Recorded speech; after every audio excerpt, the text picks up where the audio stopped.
Afternoon, Drew. How are we doing today? We're doing great. Coming to you live from the Lucas Suck Studios. You're just trying to stir that font. Not even Well, talking we about don't, basketball. we don't have an NBA segment this week, right? So let me just, because apparently me talking about the watchability of players is me criticizing them talent, which is not the case because Luca is very hella talented. I just don't pretend to enjoy to watch him play. That's all. Yeah, well, you know how it is. You're not allowed to criticize anybody. If you do, you're being too negative, and apparently that's not what sports media is for anymore. Is criticizing and breaking down and whatever. That's fine. That's their prerogative. But talking about breaking it down, we are going to be going through all 32 teams and giving out off-season grades. Drew, let's go ahead and do this uh, division by division, starting in the AFC. Once we get done with this, we'll go ahead and move into what games we are looking forward to the most this upcoming NFL season. So, starting with the AFC East. Let's get it kicked off with the Buffalo Bills. I already kind of prefaced this with Drew telling him that I was a little harsh on some of these grades, and Buffalo was kind of one of the ones I was a little harsh on. I gave them a D. A couple of their key additions: Curtis Samuel, Keon Coleman, Cole Bishop, Cedric Van Prawn, and then key losses: Stephon Diggs, Gabe Davis, Mitch Morris, Leonard Floyd, Jordan Poyer, Micah Hyde, Tre'Davious White. I mean, this is I don't have. I mean, it's a lot of big pieces that you're losing. Your wide receiver room got worse. Your center got worse. Your edge rusher group got worse. Your safeties got worse. And the people that you're replacing them with are young draft pieces. When I look at key additions for draft grades, I shouldn't see key additions being 90% draft picks. Yes, your draft picks, you want them to make an immediate impact, but to this degree, to try to fill in some big shoes like a Mitch Morris or Jordan Poyer and Micah Hyde and and a Stephon Diggs, you're gonna have some big issues. So you're gonna D from me for the Buffalo Bills. Yeah, it's hard to be tough on the Buffalo Bills when you figure that some of their previous years' decisions kind of just came home to roost here, and they had to move off some older veterans on their roster. But you really have to look at where certain teams rank in the scheme of what they're trying to achieve over the course of a season, and a team like the Carolina Panthers that aren't ready to compete yet, and what they may get for an offseason grade compared to the Buffalo Bills, who are expecting to compete, who are trying to go up against an emerging Houston Texans team, who's trying to go up against the powerhouse and the Chiefs, and they do nothing but slide backwards. It's a D for me. They're big. Their biggest offseason addition is their first round pick, I guess, and Yeah. Keon Coleman, sorry, who wasn't even that highly ranked on my wide receiver board, which doesn't mean that it won't be great. That just means that if you take a wide receiver and he's not highly ranked on my board, then I'm going to penalize you with my grade for your offseason. So you have a superstar quarterback. He's ready to win now. And this is the type of offseason that makes me wonder at what point does Josh Allen look up and say, hey, what the fuck am I doing here? And can I get out of here? Because you're not supporting me in the way I need to be supported to try to win a championship. So it's a D for me also, one of my lowest grades out of all this. Yeah. I got to do some quick scrambling here because my good friend Jacob here didn't tell me we were going division by division, and I went alphabetical order. So I apologize for that. Bad producing to not give me a heads up there. My bad. So yeah, that's where we're at. Pretty bleak offseason for the Bills. Now I can't sit here and say there's a million things they could have done, but you don't get better, and everyone else around you did, and that's going to be a common theme for my draft grades this offseason, especially for two teams that are featured a lot on this podcast. They didn't get better while everyone else did, so it's a D for me for the Buffalo Bills. Yeah, absolutely. Moving on to the next team, it's going to be the Miami Dolphins, who I'm going to go ahead and throw a B at. You lost Robert Hunt, who's huge for you, Connor Williams, who was in and out of the lineup because of injuries, Christian Wilkins, obviously huge, and Deshaun Elliott, another big loss for them. But you did try to replace them the best you can. Yes, you lost Connor Williams, but you replaced him with Aaron Brewer, who the best availability the best ability is availability. And Aaron Brewer does have that under his belt, while Connor Williams does not. Yes, he's not to the same caliber of player. You also lose Xavier Howard, but you also bring in a much better corner who played really well last year in Kendall Fuller. You also bring in Jordan Poyer, Chop Robinson, Jalen Wright, who I think is going to make an immediate impact. Also bringing up Odell Beckham Jr., giving you a good wide receiver 3-4, and Jonnu Smith, which I know they're constantly looking for tight ends. I know Smythe is a decent tight end out there, but having a tight end rotation for the Miami Dolphins is not going to be a bad thing. So they're going to go ahead and while someone's ringing the doorbell. This is like 3 weeks in a row we've got a doorbell ring in the podcast. I'm glad it was you this time and not me. I know. My dog's losing her mind. Go lay down. Your wide receiver room, I think, got better. Tight ends got better. Your offensive guard isn't as good. The center's a wash for me because of the Connor Williams injury history.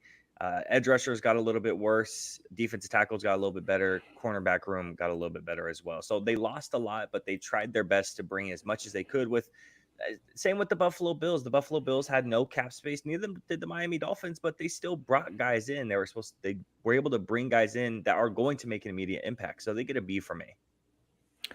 Yeah, it's a B for me as well. I agree. Losing Wilkins sucks, obviously, but you find that replacement in the draft. And I'm not going to go crazy on the Odell Beckham Jr. hype train that we do every year, but to get him this late in free agency, when realistically this was a position that was filled by like Cedric Wilson and Trent Sheffield in the past. I can't even say his name, and he was a 49er. Yeah, Chase Claypool, and you add Odell Beckham Jr., who, if you set aside his personality and his antics throughout his career, and you just look at his production last year, he had a really good year. So it's a solid addition for them. Again, this is the type of grade that you get based off of the cap space that you have, and comparing them to the Buffalo Bills, who had limited opportunity. Miami got better. I think Miami got better here. And, they're deep AFC this year, and they're going to try to compete. So another weapon for Tua is not a bad thing. That's for sure. Yeah, absolutely. Again, I think a lot of people, especially me I think both of us looking at the Miami Dolphins when the free agency grades first came out, it wasn't the highest quality of players, but they really kind of bid their time a little bit. They waited a little bit later. They got kind of the second wave of guys coming in, and I think they got a good haul for the prices as well. The New York Jets is up next. This is going to be another B for me. A couple of their key additions: Mike Williams, Tyron Smith, Morgan Moses, Hassan Reddick, Olu Fashanu, and Malachi Corley. Those last two being rookies who, again, I think are going to make an immediate impact. Key losses is going to be Jordan Whitehead, the safety, and John Franklin Myers, who they traded away, which not sure if it's really a key loss when overall they got Hassan Reddick, and you have a really deep rotation of pass rushers, Will McDonald and Jermaine Johnson. Wide receiver room, in my eyes, got better. Offensive tackles got better. Centers got better. Defensive ends, edge rushers got better. Safety is the only one that got a little bit worse. But honestly, when you're looking at the Jets, B right now, but this grade could very easily drop down to like a D plus C minus because of the age and the injury history of those first three guys, and Mike Williams, Tyron Smith, and Morgan Moses. So it's the all-in approach that the Jets are going to take because there's a lot of jobs on the line. So you're hoping for health and prosperity for the Jets. If you are a Jets fan, if it doesn't work out, this grade is significantly lower. Yeah, it's a B minus for me just because I like the additions they made in the offseason. But with their first round pick in the draft, kind of double upping a position that you already are solid at on paper. And if your justification for the pick is that, well, these guys have injury concerns, then why did you sign them in the offseason? So it's like you spend the money on them in the free agency, you spend the capital on them in the draft. If you stay healthy, you should be looking at the playoffs. But just a small bit of criticism on double upping at a position. If you thought you were going to go offensive tackle here, then why sign the guy? Because obviously you don't have injury concerns on your first round pick. Now, of Yeah. course, all this could be blown out of proportion when you're 3 plays into your season and your star quarterback rips his Achilles off the bone. So Yep. it's just one of those things where I think everyone expects the Jets to compete for a playoff position this year, and it definitely wasn't an A off season for me, but they did what they needed to do to get back into contention. So we'll see. Yeah. And then the last one is New England Patriots. You want to take this one since you know it was the last one up? Or do you want to scramble first? Let me pull it up on my phone as I scroll through my notes app. It's okay. That's where I did the games I was most excited for. So you know what's funny is I do a notes app for every podcast, and but at the very top I put like random thoughts that I want to attach, and like going back to like pre-draft stuff, looking at it, some of the thoughts that I had, I'm just like, oh, that worked out really well for me. So I feel like I'm on a pretty good roll right now. So that means the tough times are definitely ahead. You know what's funny is I was looking at off-season grades for everybody, and somebody gave the Patriots an F for moving on from Bill Belichick, and I'm like, I wanted to reach out to that guy and be like, he's not hired, right? He doesn't have a job. Right. Like, I get that we fired the winningest coach in the history of everything, but nobody else picked him up. Like, it might have been a good decision to, move off of him. I give it a B-. I think that they nailed they filled in the spot that they needed to fill, the quarterback. They moved off of Mac Jones. Credit to them for just making the decision. The wide receiver room is kind of one of those situations where you wonder what kind of production you're going to get out of it with the names you have. But I'm a massive fan of what they're doing on their defense. So this was actually a pretty hard grade for me because I'm not 100% sure what my expectations are for the team moving into the season, but I like what they did in the offseason. So I don't rate it an A because I don't expect them to leap into playoff contention here, but I didn't really hate anything that they did. So one of those tough grades for me here. Yeah, so this is kind of falling with where I mentioned with the Buffalo Bills when you have a lot of your key additions being draft picks and you have them trying to fill shoes immediately, your grade isn't going to be very high. Now, the difference between New England and Buffalo is New England didn't really have a bunch of key losses. Their number one key loss is going to be Trent Brown, but their key additions are mainly all draft picks. Drake May, Jalen Poole, Caden Wallace, Javon Baker. So tackle, 2 wide receivers, and a quarterback. So your quarterback room got better, and you get Jacoby Brissett in there as well. Your wide receiver room gets a little bit better with rookies because let's face it, your wide receiver room wasn't that great last year. So anything's an improvement. It's almost the same thing with the Arizona Cardinals way later on. Offensive tackle is really the only group I thought that lost something with Trent Brown, and you're having a rookie try to come in and fill it immediately. So I give them a C. A lot of the stuff wasn't too like big, and I'm not expecting the biggest thing. Obviously, this is going to be like a very slow rebuild with Drake May and his development and a couple of these young guys and trying to develop them as much as possible. Yeah, their defense is going to be very good. So really not a whole lot of changes you have to do there. But I would have liked to see a little bit more additions around Drake May, around whoever your quarterback was going to be in free agency. And I know you tried to go after Calvin Ridley, and the Titans offered a lot of money for him, and you weren't going to go ahead and chase after that. But I like that you tried. You just didn't quite land there. So I gave him a C just because there wasn't a whole lot of movement there. Again, a lot of the ads are draft picks, and if it's just draft picks, I want something a little bit more than that. Leave it to the Celtics fan for giving a team credit for trying to make a move, but not actually making the move. Hey man, we're past that shit. Fuck yeah, he's gone, ain't he? We're past it. We're past it. Gone. That dude is gone. So now we're going to go ahead and move on to the next division, which is going to be the AFC North, starting off with the Cincinnati Bengals, then moving to the Cleveland Browns, Baltimore Ravens, and then the Pittsburgh Steelers. With the Cincinnati Bengals, I'm going to go ahead and start it off with a C, same grade as the last one. You lose Tyler Boyd, Joe Mixon, Jonah Williams, Chidobe Awuzie. It's a lot of big losses there. You bring in Mike Gesicki, who's an okay tight end, and you also are probably going to get big contributions from Eric All. this season as well from a rookie. Trent Brown is a great addition at tackle. Also, you have your first round pick, and Marius Mims going to be potentially playing tackle, maybe going to develop. Not sure where he's going to really fit in at this moment. Geno Stone is a big acquisition at the safety position, but your running back room got worse. Your wide receiver room got worse. Your tight end room got a little better. Your tackle room got a little bit better. Your offensive guard room got a little bit worse. It's just kind of up and down. Corners worse, safeties better. So you're kind of just kind of stuck in the middle. It's not that you didn't do anything, and a lot of your contribution is going to be coming from draft picks. It's just you lost a lot and you kind of gained a lot. So you're kind of stuck there in the middle. I liked a lot of the moves that they did, but you kind of lost some and gained some. So you're just in the middle for me. C plus is where I'd put the Cincinnati Bengals for this offseason. Yeah, I'm gonna give them a B minus.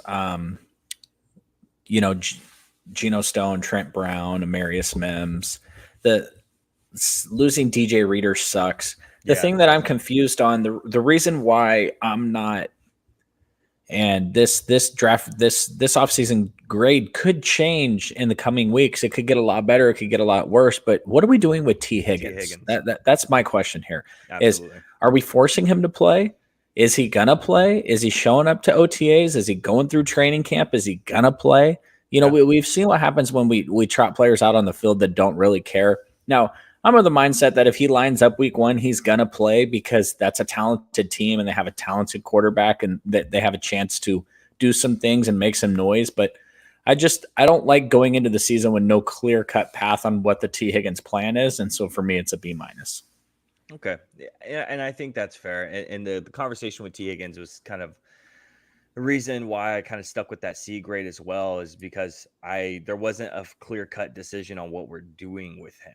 You do get credit for not losing him for nothing, though. Sure, I will throw that out there. Like panicking and trading away from a 4th-round pick would not have been the answer here. So there is slight credit for that. But still, you got to figure out when a player like Brandon Ayuk is silently politicking for a new contract, or when a CeeDee Lamb is like, hey, if I don't get paid, I'm not showing up to training camp, but he's directing that to the GM.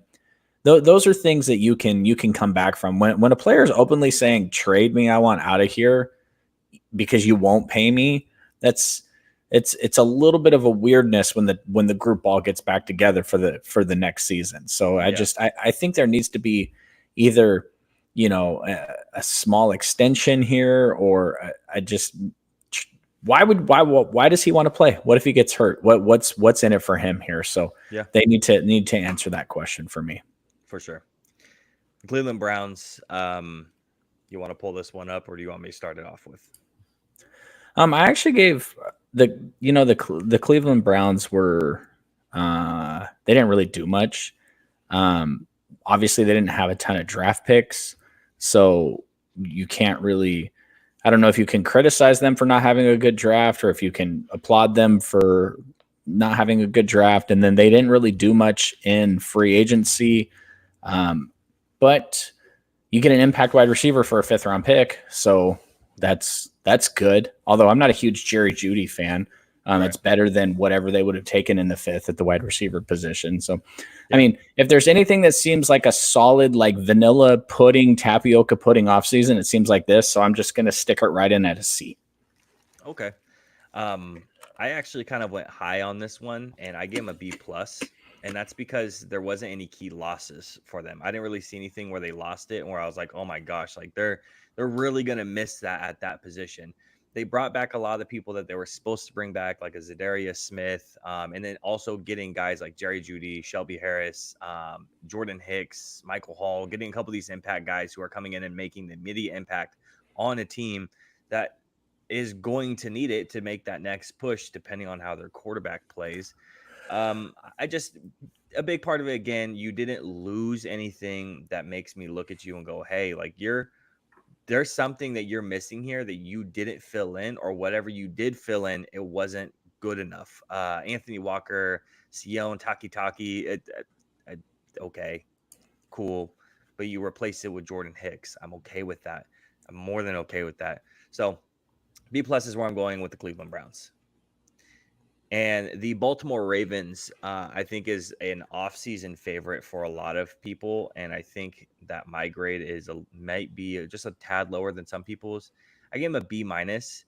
You lose Morgan Moses, Kevin Zeitler, so you lose additions, or excuse me, the big pieces on the offensive line, along with Patrick Queen and Geno Stone, your interceptions leader, and a big part of your defense from last year. But you also gain Derrick Henry, Kyle Van Noy, Nate Wiggins, Tez Walker, TJ Tampa, a couple rookies that are going to make an impact immediately. Running back room gets better. Offensive tackle, offensive guards, your offensive line gets a little bit worse. But edge rushers get better, linebackers get worse, and your corners do get a little bit better. Again, especially with the addition of Nate Wiggins. So I gave him a B minus just because a couple of the losses are big time, even though it's only 4 guys. Those are 4 big pieces to this team. Running the ball with those first 2 is huge, especially going to that right-hand side. And then on the defensive side, big 2 contributors, losing them in the offseason, it might hurt a little bit in this upcoming season. So B minus. I give him a B plus. I mean, they bring back their star defensive lineman. You get Nate Wiggins. You still TJ Tampa later than a lot of people thought that they were gonna be able to get him. And so I think they added talent all over the place. And everybody knew that Patrick Queen was not re-signing there because you cannot re-sign 2 linebackers. And so right. I'm not going to give them a lower grade for not bringing the player back. Matter of fact, if they had handed him money and hamstrung their ability to extend players in the future, I might have given them a lower grade for that.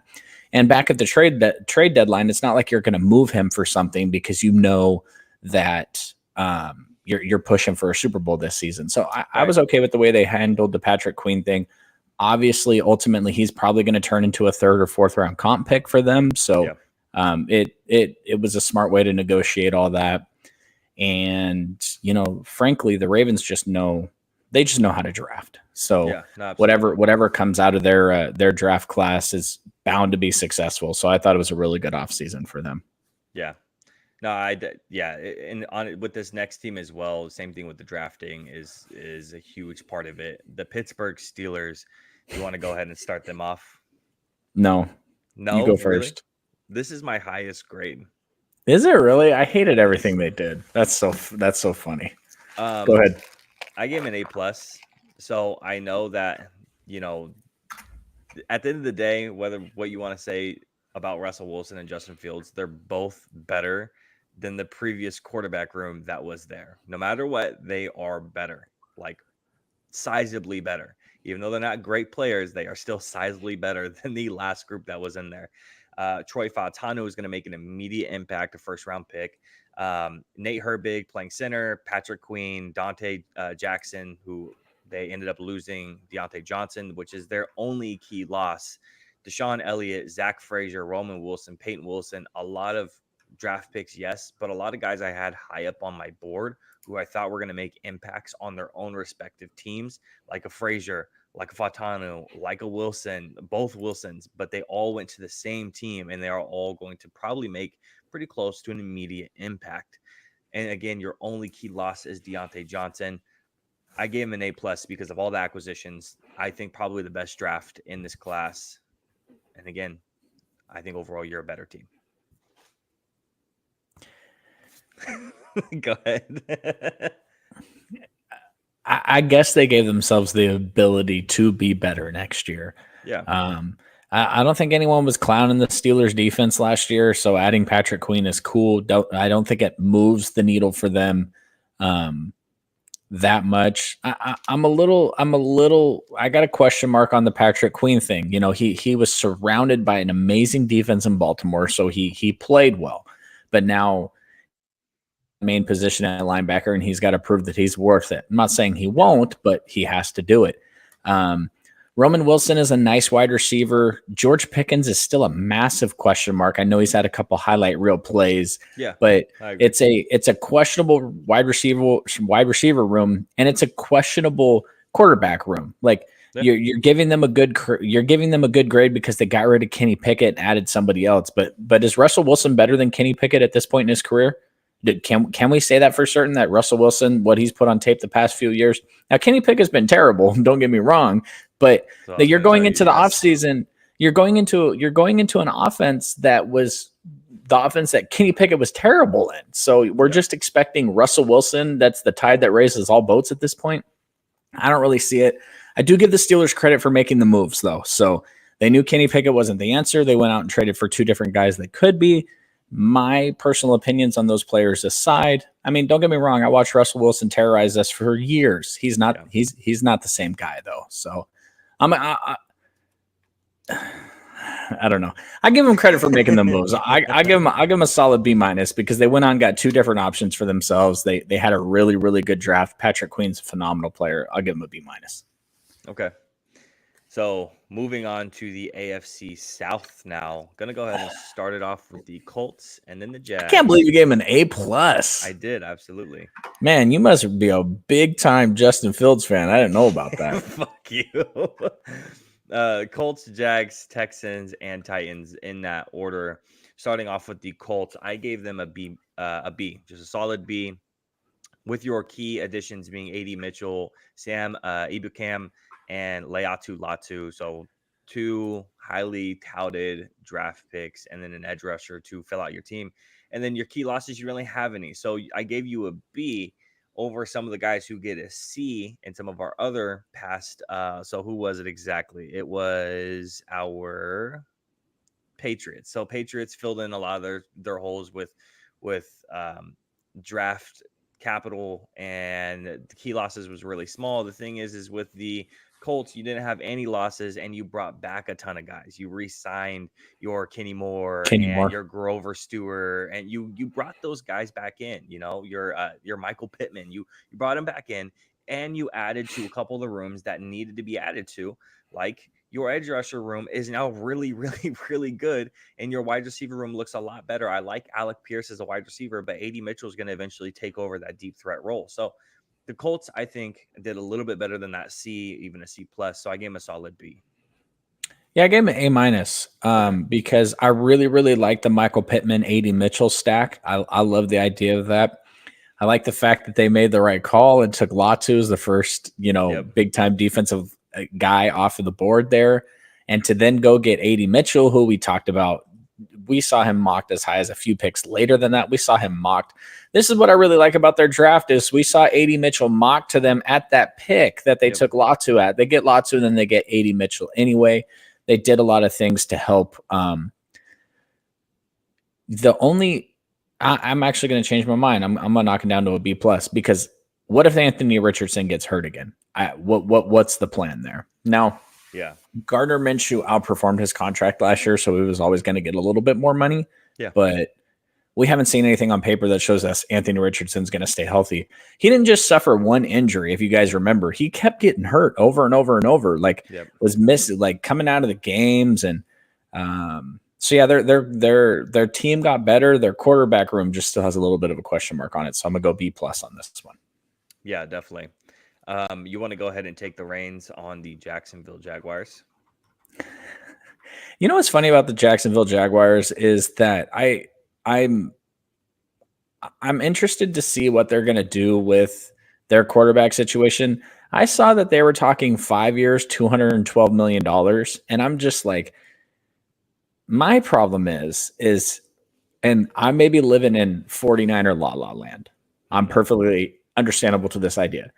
But if we put Brock Purdy and if we put Trevor Lawrence up to all 32 teams in the NFL, how many of them are taking Trevor Lawrence over Brock Purdy based off of what they're going to do this season?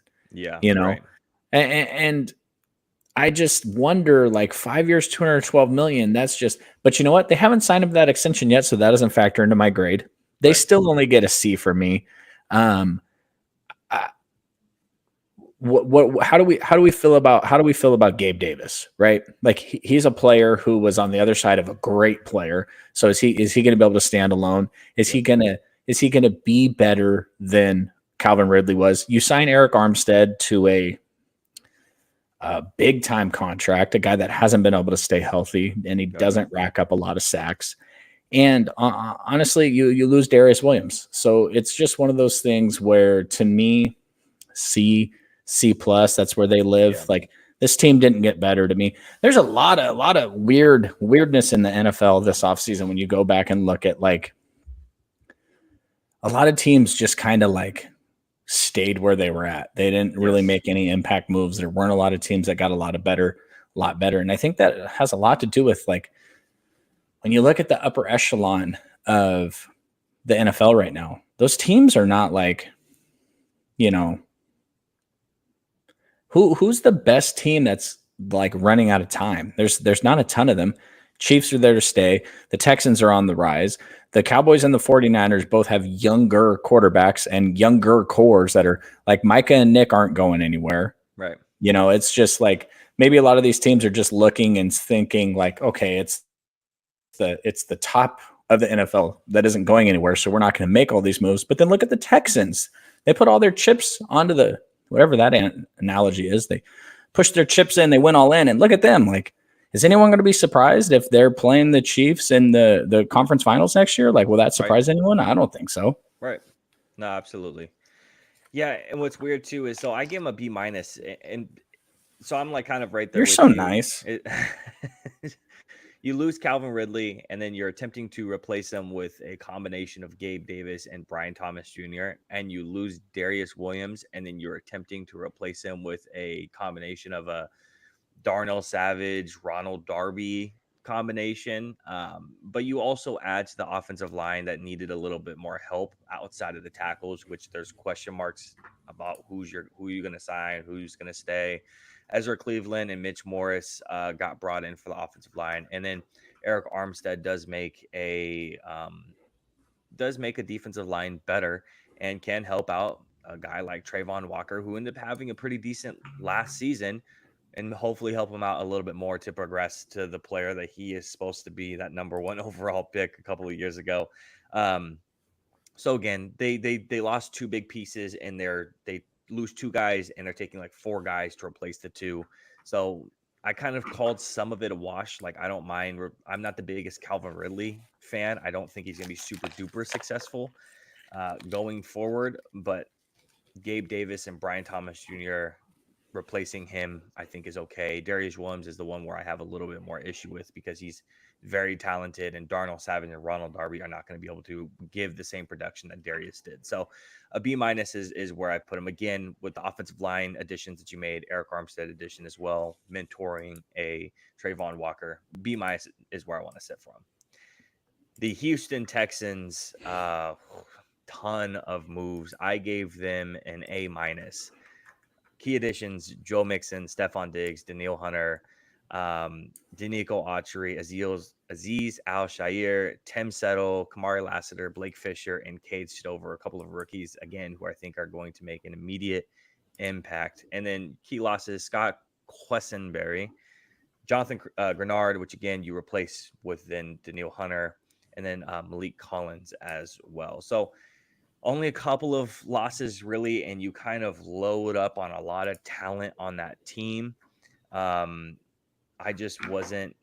not sure. I was a lot bigger fan of the Stephon Diggs thing when you had him for a little bit longer time, instead of like kind of just shoehorning like all of the money into like the year, so then you could potentially cut him after that.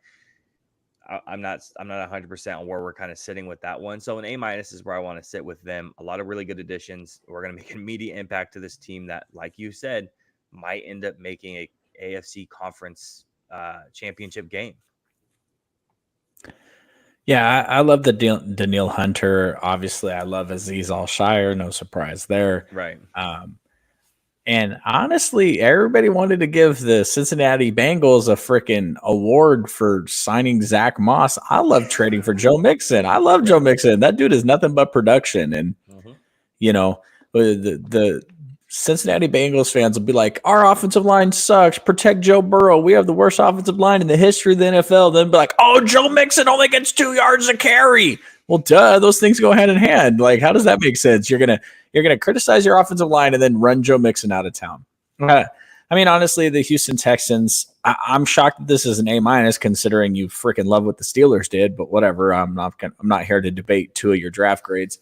But I gave it a minus as well. They took my boy with their first pick, Lassiter, and I really like that. And they picked up a tight end later in the draft, which they need.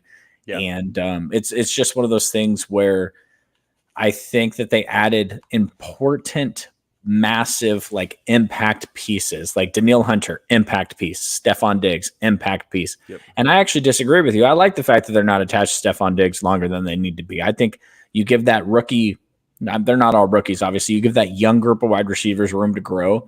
And the one thing that I think the Houston Texans are showing here is like they're not afraid to make a swing.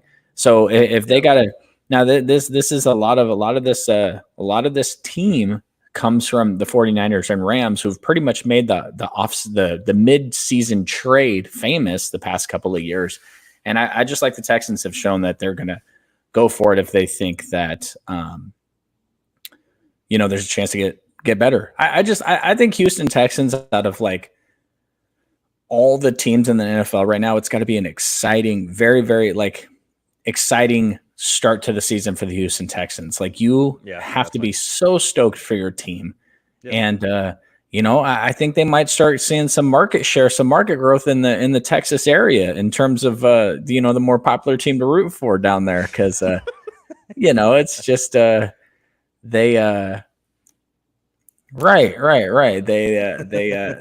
They're growing, they're getting better, and they don't have a babbling idiot for an owner. Yeah, I think. Are you excited about the 10-part Netflix documentary on Jerry Jones's life? Yeah, I saw that. It's gonna be interesting. I don't know how you're gonna do 10 parts on his life. Maybe they're hoping he's gonna die before it's over, so they can finish it all out. It's funny the stark contrast of all the stuff, CJ Stroud and Micah Parsons really just hanging out the entire offseason. It feels like every single day. And the contrast of Cowboys fans in the comment sections of those videos and the Texans fans like thinking it's funny and fun. And then the Cowboys fans being like, he needs to get back to work. Like, we need to do all this work. And, and I'm just like, Jesus Christ, dude. Like, nobody can have any fucking fun around here. That's why everyone hates us. It's Jesus Christ. Yeah, so it's pretty interesting. Moving on to the Tennessee Titans. Do you want to take this one, or do you want me to take this? No, I'll take this one. This is a B+ for me. I did knock the Tennessee Titans down a little bit for Mike Vrabel. I think he's a hell of a coach. I did not agree with what they did there, but I think that maybe their hand might have been a little bit tipped based off of the fact that Vrabel may not have liked the way that the front office structure was going, and I think he kind of like pushed his way out.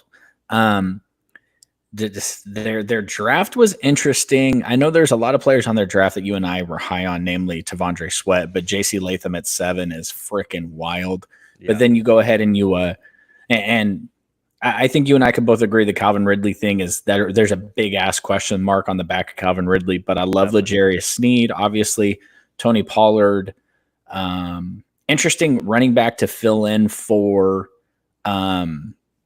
Derrick Henry. Losing Azeez Al-Shire sucks, but I mean, how important are middle linebackers in the NFL today anyway? So it's a B+ for me. If they had kept their head coach, I might have been a little bit higher on this.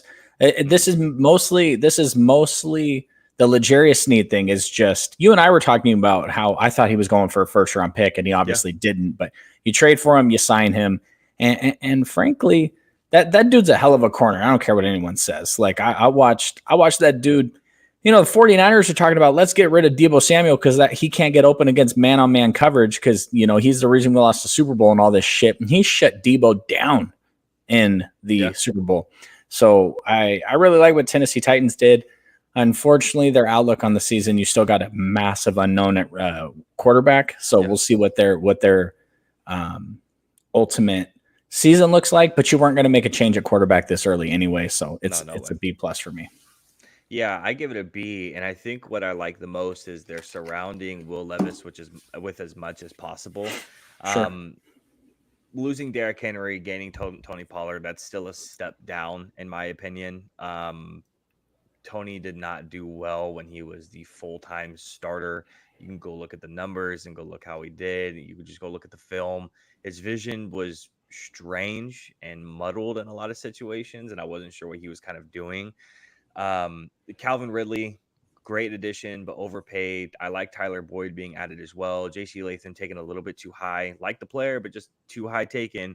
Lloyd Cushenberry is a great addition at center while losing Aaron Brewer. So you replace him with a better player. Chidobe Awuzie and L'Jarius Sneed, your entire secondary gets an immediate boost. You have one of the better secondaries in the league already with that huge boost. So a little bit worse at running back, better at wide receiver. I think your offensive tackle is a little bit worse because you lose Andre Dillard. But center, better. Linebacker, a little bit worse because of Aziz losing him. But then corner room just immediately boost up. So I give it a B. But again, I like that they're trying to give Will Levis as much chances as possible, boosting up the offense with the line and the weapons around him. So, and I'm a believer of Will Levis. I hope he does well next year because I don't have any hard feelings against the Titans because I don't really see him as a threat, and I don't think a lot of people do. So if they can go out swinging, I think it could be exciting. Yeah, it's so funny how you look at certain teams. Like, I hope the Houston Texans kill it because we don't got to worry about them at all. Like, destroy it. Like, if y'all make it to the Super Bowl, we're in the same Super Bowl. I'll start hating that week. But besides that, like, I hope the Texans kill it. Yeah, no, I mean, and my favorite team from Texas, and I'm like, hey, Houston, like, tear it up, dude. That's crazy. Good for him, you know? So, yeah, I'm in the same boat. Moving on to the last division in the AFC, and is going to be the AFC West. Starting off with the Denver Broncos, I'm giving them a C. You lose Jerry Jeudy, Lloyd Cushenberry, Josie Jewell. Why am I like blanking on like how to pronounce the name? Justin Simmons as well, which you cut.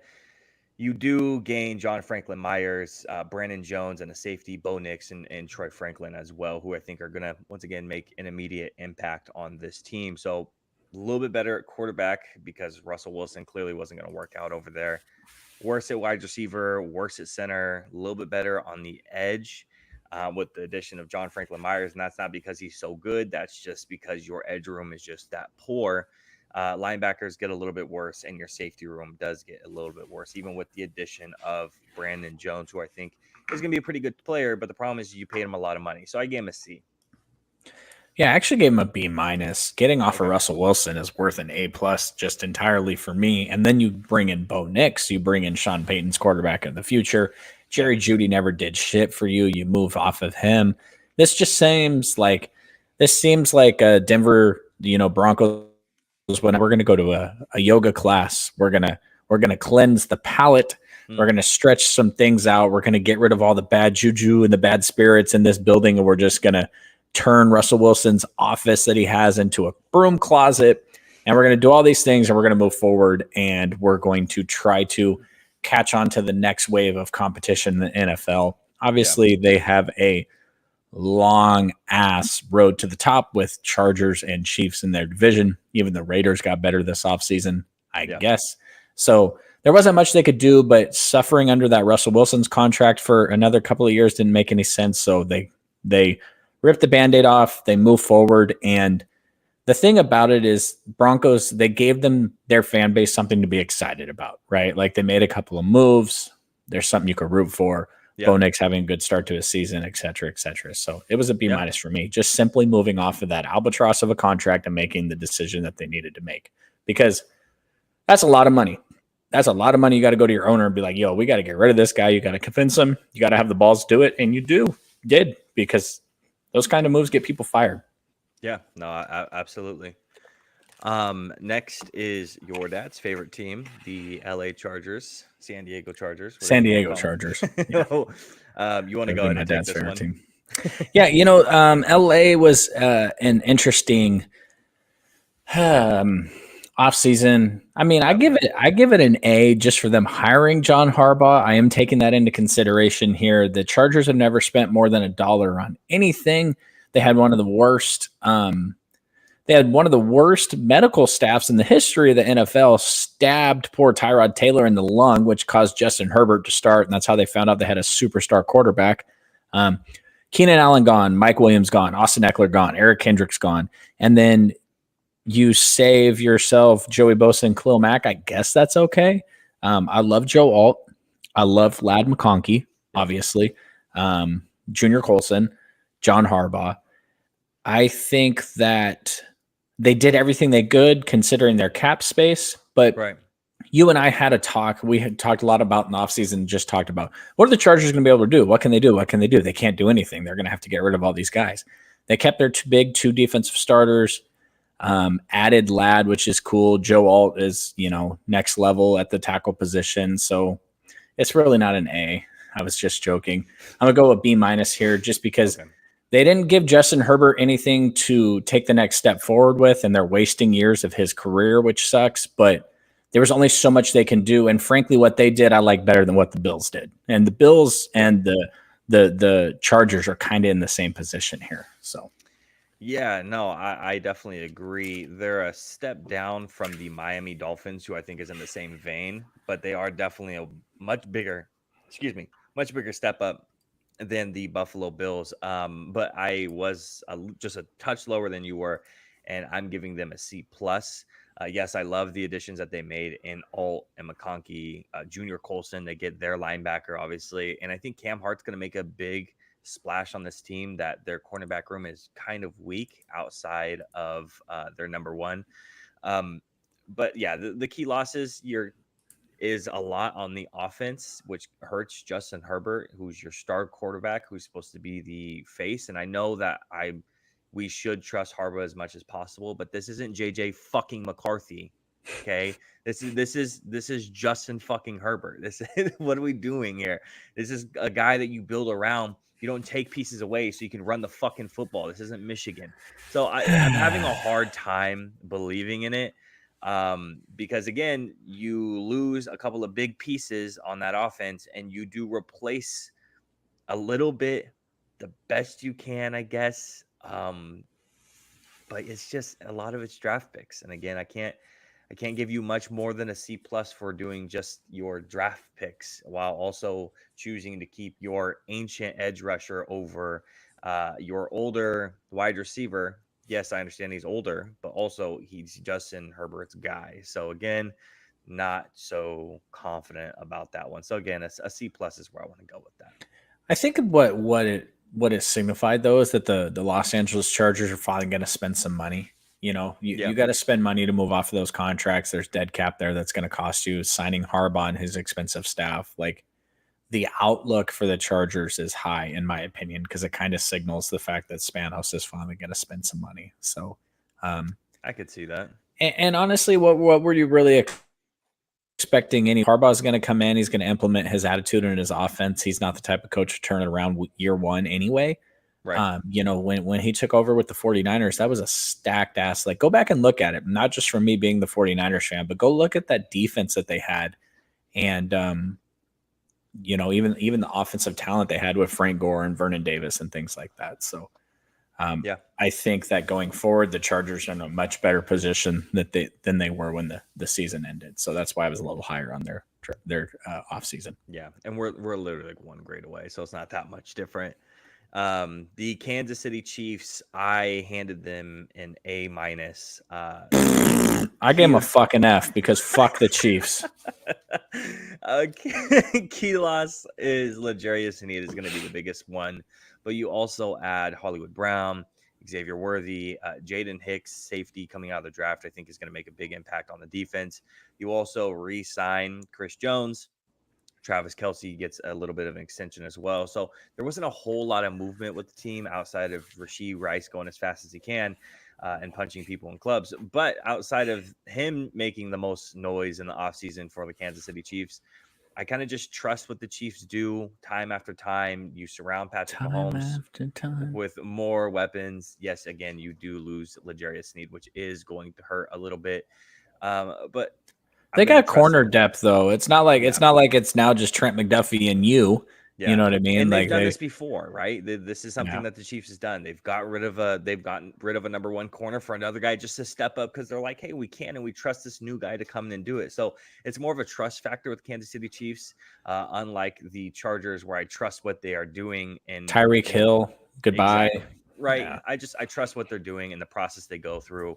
They've won multiple Super Bowls.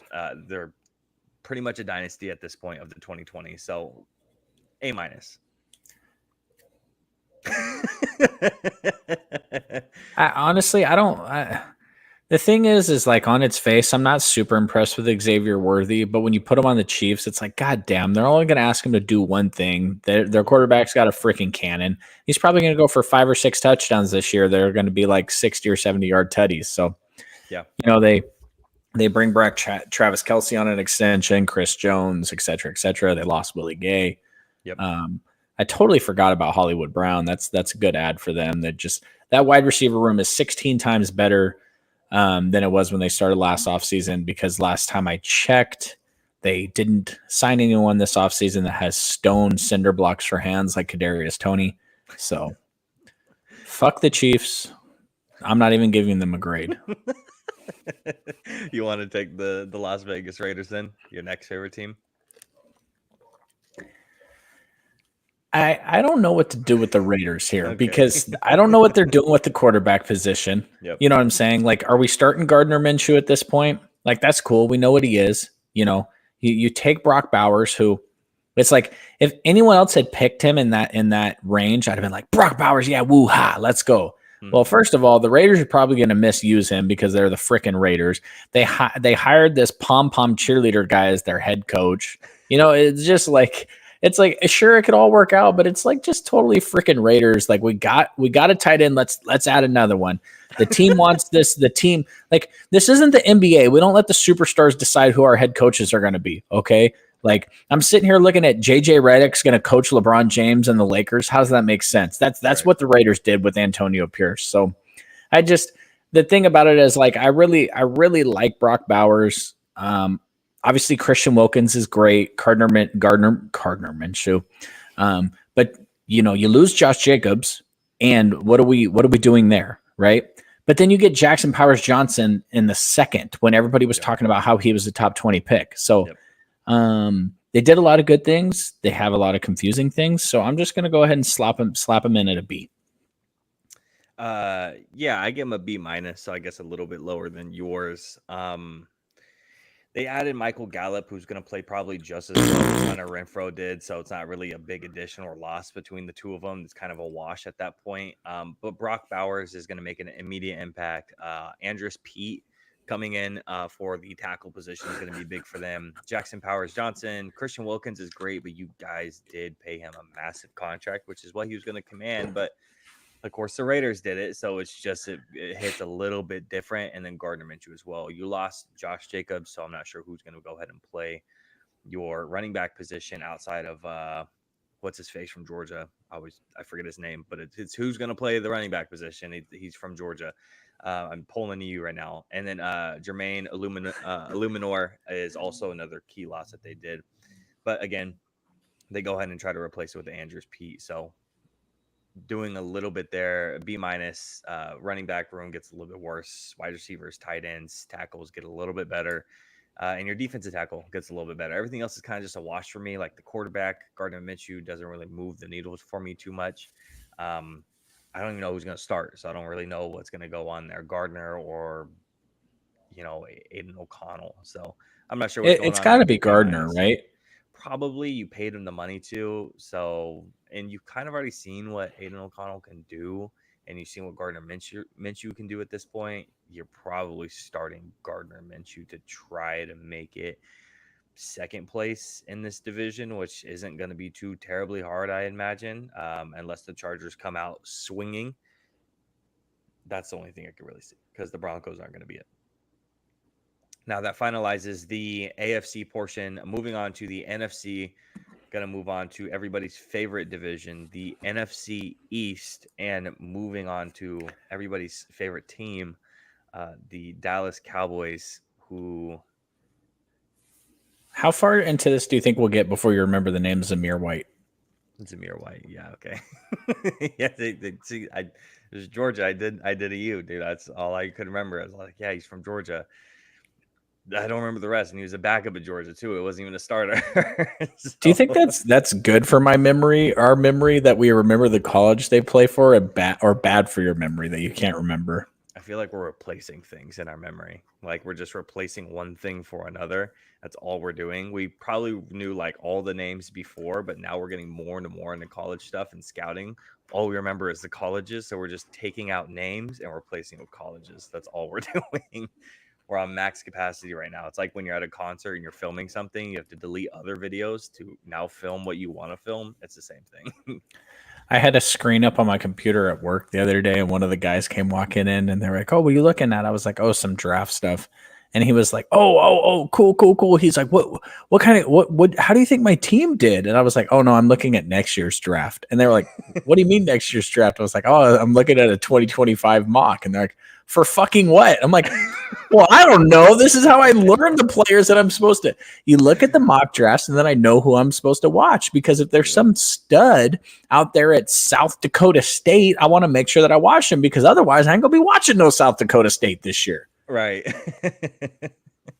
The Dallas Cowboys. You want to start it off? Nope. I gave him a C minus. Oh, you gave him higher than I did.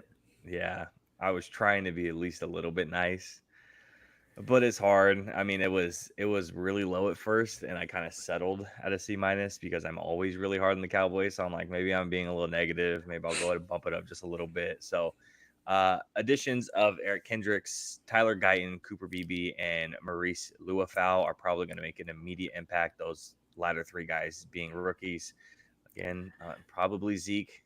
And you don't like teams having their major additions be rookies. I do not, especially when your key losses are Tony Pollard, which regardless of what I said about Tony Pollard, he is still better than what we have at the position. Tyron Smith, Tyler Biotish, Leighton Vander Esch, Dorrance Armstrong, Stephon Gilmore is gone for now. Maybe we kind can bring of him back. Yeah, who knows? Michael Gallup. There. So a lot of guys who are, again, it's making the team worse, and we really didn't do a whole lot to go all in. Yeah, it's probably a D. I like that you're doing it both ways, just in case you're not sure which way's the right one. C minus is what I gave it. Again, initially I was a lot lower. I was closer to like a D minus F, honestly, when I first booted it up and I started. So this is a big fat fucking D. Do you want to know why? Because the Eagles got way fucking better, and you guys didn't do shit. You did nothing. Like, I don't want to hear you hated Tyler Guyton, so don't sit here and sing his praises. Like you hated the pick. You know you hated the pick, and we talked all leading up to the draft that it was going to be Guyton, and you hated it the entire time. Yep. And you got the corpse of Ezekiel Elliott. You're going to hand the ball off to. Yep. Terrible. And you still haven't even signed your quarterback to an extension. You haven't given your wide receiver an extension. Literally, this is what I need someone to do. I need someone to drive out to the headquarters in Dallas and make sure Jerry Jones ain't dead yet. But I got to tell you, it makes sense you guys didn't make any offseason moves because he's too damn busy pitching his damn Netflix special. Like, of course you guys didn't do anything. He was trying to get his 10-part story sold to Netflix. This is a big fat fucking D. D for Dallas. And I'm not going to disagree. Usually I'm far and above the harder one on the Cowboys. So I was trying to give it a little bit of leeway this time around. So apparently we switched roles. How can you be excited about next year? I'm just saying. Do I sound excited about next year, Drew? Because I'm fucking not. I'm so fucking tired. I'm really fucking tired. You want me to do this? Fine. You know how tiring it is to hear, all in. We're gonna go all in, and it's not all in. All in for fucking what? You're not going all in except for another fucking helicopter that you want to fucking buy to go ahead and land at the Star to go watch the fucking players practice and then leave after 15 minutes because your old ass can't fucking breathe without a ventilator. Okay, who fucking cares, dude? This is fucking crazy. I'm over it. It's so tiring. It's like, man, and then I'm excited because we're gonna go watch the fucking Browns play, so I'm like, oh cool, I'm really excited to go watch a fucking game. And then I'm just like, how excited am I to go watch a fucking I'm excited. I'm really excited to go watch, but god fucking damn, dude, it's so it's so tiring. And there's this creeping, looming suspicion that we're going to do Dak so fucking dirty next year that we're going to just somehow, some way, we're going to go through and we're going to hand Trey Lance the fucking keys next year and go, here you go. Like, the team's all yours, buddy. And that's what we're going to fucking do. We're going to do Dak, one of the most standout fucking guys, or like maybe one of the only Cowboys that has a person people actually like, and we're going to fucking do him dirty. That's my fucking issue. I don't think so, because y'all, you still have another quarterback on the rot. Oh, wait, never mind. Okay, you're right. Dude, I'm fucking over it. It's tiring. All right, so now you got it out of me. Why don't you go ahead and kick us off next with the Philadelphia Eagles? Dickhead. What happened? No, go ahead. You go with the Eagles. You know what's funny about Philadelphia is I think that they have my highest offseason grade, but okay. I also don't know like the moves they made aren't a guarantee that they're gonna, there's a lot of moves that like look good on paper, but Which happens every year with the Eagles. Yeah, I mean, let me just put it this way: DeAndre Swift, you replace him with Saquon Barkley. That's fantastic. Yep. Their draft was fantastic. Bryce Huff, fantastic. Devin White, fantastic. You lose Jason Kelce, that's rough. You lose Fletcher Cox, that's rough. CJ Gardner-Johnson. So to me, it was an A. I think you upgrade the running back position, which I a lot of people I think did not understand the impact, and I think I brought this up to you. What was the running back? Was it Miles Sanders? Yes. That they ran that read option with that was fantastic, and DeAndre Swift couldn't run it. He wasn't really good with it, and I think that really hampered Jalen Hurts this past season. And Jalen Hurts, I don't think he is a top 5 quarterback in the NFL in terms of throwing the ball, and so I think you need to add in the other stuff, and you replace that with Saquon Barkley. To me, that's just fantastic. Yeah. They drafted 2 stud corners. What was their weakest spot on defense? Their secondary. They bring in CJ Gardner-Johnson. They draft 2 stud corners. They bring in Bryce Huff. Like, it's great. It was a great offseason. So that's part of the reason why your guys' draft grade, why your offseason grade is so bad, because the Cowboys were good last year. The Cowboys did not get worse. They didn't do anything to get worse. Well, losing Tony Pollard kind of sucks. But they didn't do much to get worse. And Van Der Esch retires. It is what it is. But you bring in Eric Kendricks. But the Eagles got better, bro.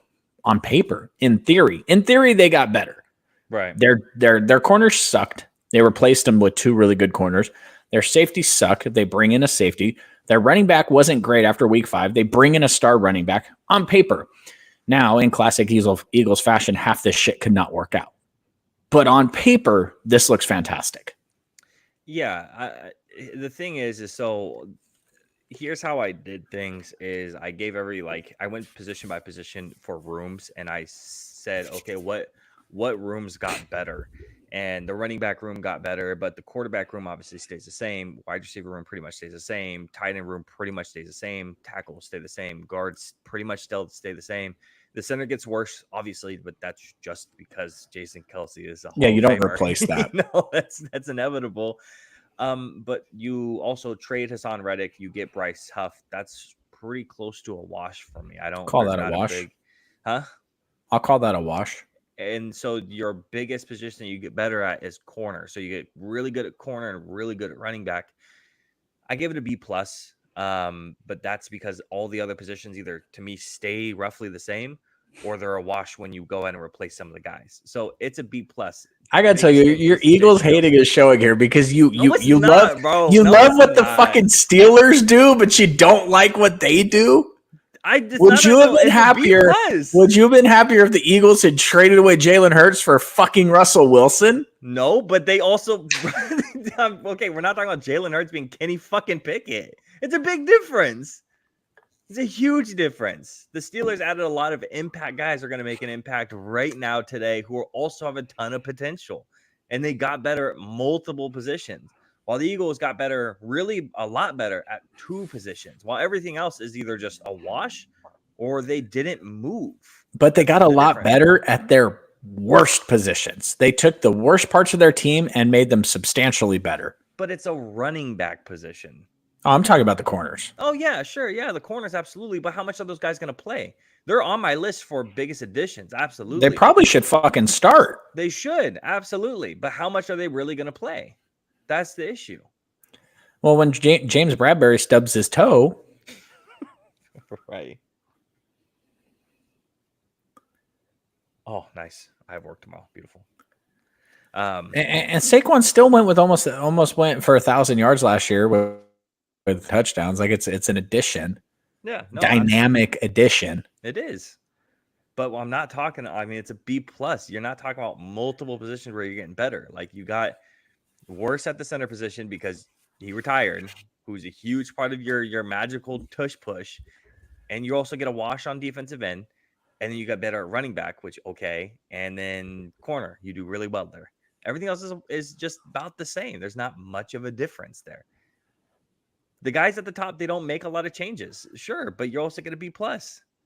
And it's just like you said, a lot of the Eagles shit that they do, it's like, oh my gosh, how they got Shaq Leonard. That's crazy. He fucking sucked last year. He wasn't fucking good. They get a lot of namesake guys and they just don't do a whole lot. They do this shit every single year. There's like 1 or 2 guys who might work out on their big name free agents, but also they sign contracts where they can get out of them very easily. Unfortunately, they just didn't do that with the corners this time around. So that's also this is what I want you to do. I just want you to clip this when you post it on YouTube and just say Cowboys fan hates Eagles offseason. I get, yes, I don't hate it. It's a B plus. What are we talking about? What are we talking about, bro? You know what? You gave the Steelers an A plus. Yeah. That's a whole grade better than this. Yes. Because they traded for Russell fucking Wilson. They got better. Did they? Yes. Don't act like Kenny Pickett's not one of the worst quarterbacks to ever start in the history of the NFL. You're talking about a guy who has like stats like we're from the 1960s. Like he could have gone and played during Jim fucking Crow and been just as good as a dynamic offense today. He's just not good. Russell Wilson and Justin Fields are 100 times better, and I don't even like either one of those guys. Kenny Pickett is one of the worst quarterbacks to ever start in the NFL ever. Troy Fautanu is going to make an immediate impact center, impact linebacker, impact corner where they need it, impact safety where they need it, impact wide receiver where they need it, impact linebacker again where they need it. All these positions, they need it. They got better at so many positions: corner, linebacker, center, quarterback, offensive tackle. The Eagles did it at 2 positions. And one of them is the Steelers are still only going to win 6 games last year, and the Eagles put them in position to make it to the Super Bowl. But they also already have the team surrounding it for that. They already have a team for it. And they took their potential Super Bowl aspirations and improved the worst room on their roster substantially. If they're even going to play that much. Okay. I mean, that at the end of the day, they don't have to improve in a whole lot of areas, but you didn't do a lot. It's not your fault. You're in denial. It's okay. You got a B plus for not doing a lot. I'd be pissed if I was a Cowboys fan. That's pretty good. I'm pissed as a Niners fan. You literally don't do that much. You don't do that much, and you get a B plus. The Eagles are the guys who barely do anything on a project, and they still get a B.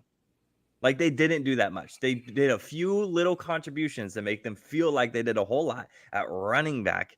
And then corner, absolutely, but they're still going to be. Bryce Huff is a better player than Hassan Reddick. I don't think I believe that. Bryce Huff has what, 1 good year? I'm not going to throw all my. Hassan Reddick is like getting up there though. Like you don't think that Bryce Huff statistically has a better season than Hassan Reddick this year? I think they're going to be really similar. I think they're going to be really close. I think they're going to be around the 8 to 10 sack range. I think that's where they're going to sit.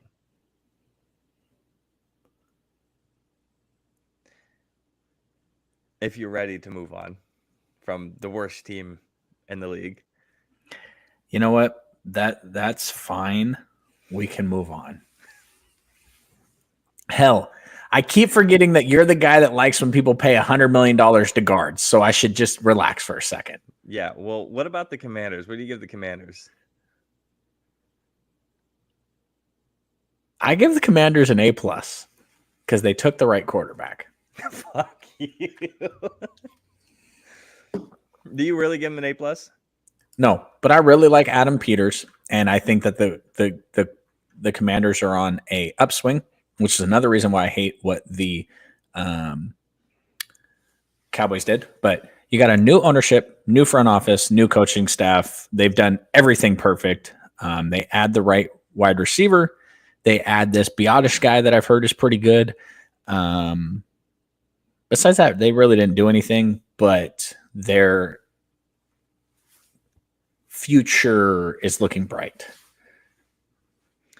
The Commanders could win the division in 2 years when Trey Lance is the starting quarterback for the Cowboys. Jaden Daniels could be in the MVP conversation in 3 years, and Trey Lance will be the starting quarterback for the Cowboys. So what do you want to give them? I give him an A. I gave him an A-. Okay. Jaden Daniels, and it's a wash between your running backs. Between you lose Antonio Gibson and you get Austin Eckler. There's really no difference between the two guys at this point in their careers. Tyler Biotish is an improvement. Dorrance Armstrong is an improvement to a room that lost a couple of their edge rushers in the middle of the season last year to trades. Johnny Newton, getting him in the second round is probably a steal, and then boosting up your linebacker room with Frankie Louvu. And Frankie Louvu's a beast. Yep. And then Bobby Wagner's there for any type of development, especially to potentially Jamin Davis, who's had kind of a rough career to start it out. And then they also bring in Mike Sanders still as slot corner. So I like. And Cleveland Farrell is a better football player than the turd bucket that they traded to us at the deadline last year. So we lost the Super Bowl because of the fact that our offensive line didn't hold up, but we looked like shit leading up to the Super Bowl against the Packers and against the Lions because Chase Young was playing football for us instead of Cleveland Farrell. Cleveland Farrell is a hell of a football player. People hate on him because he was drafted so high by the Raiders and he shouldn't have been. Right. But that doesn't matter that if he had been drafted in the second where he should have gone, that he would have been viewed as a major impact player, major impact football player, because he's an amazing set in the edge. And it's just what that defense needs when you talk about who they traded away. Because technically that's the trade deadline of last year, but that does leak into stuff that you need to fix this offseason. So yeah, you trade away two defensive linemen and you add all over the place. Yeah, and I knocked them a little bit for losing Curtis Samuel and not really giving him a replacement.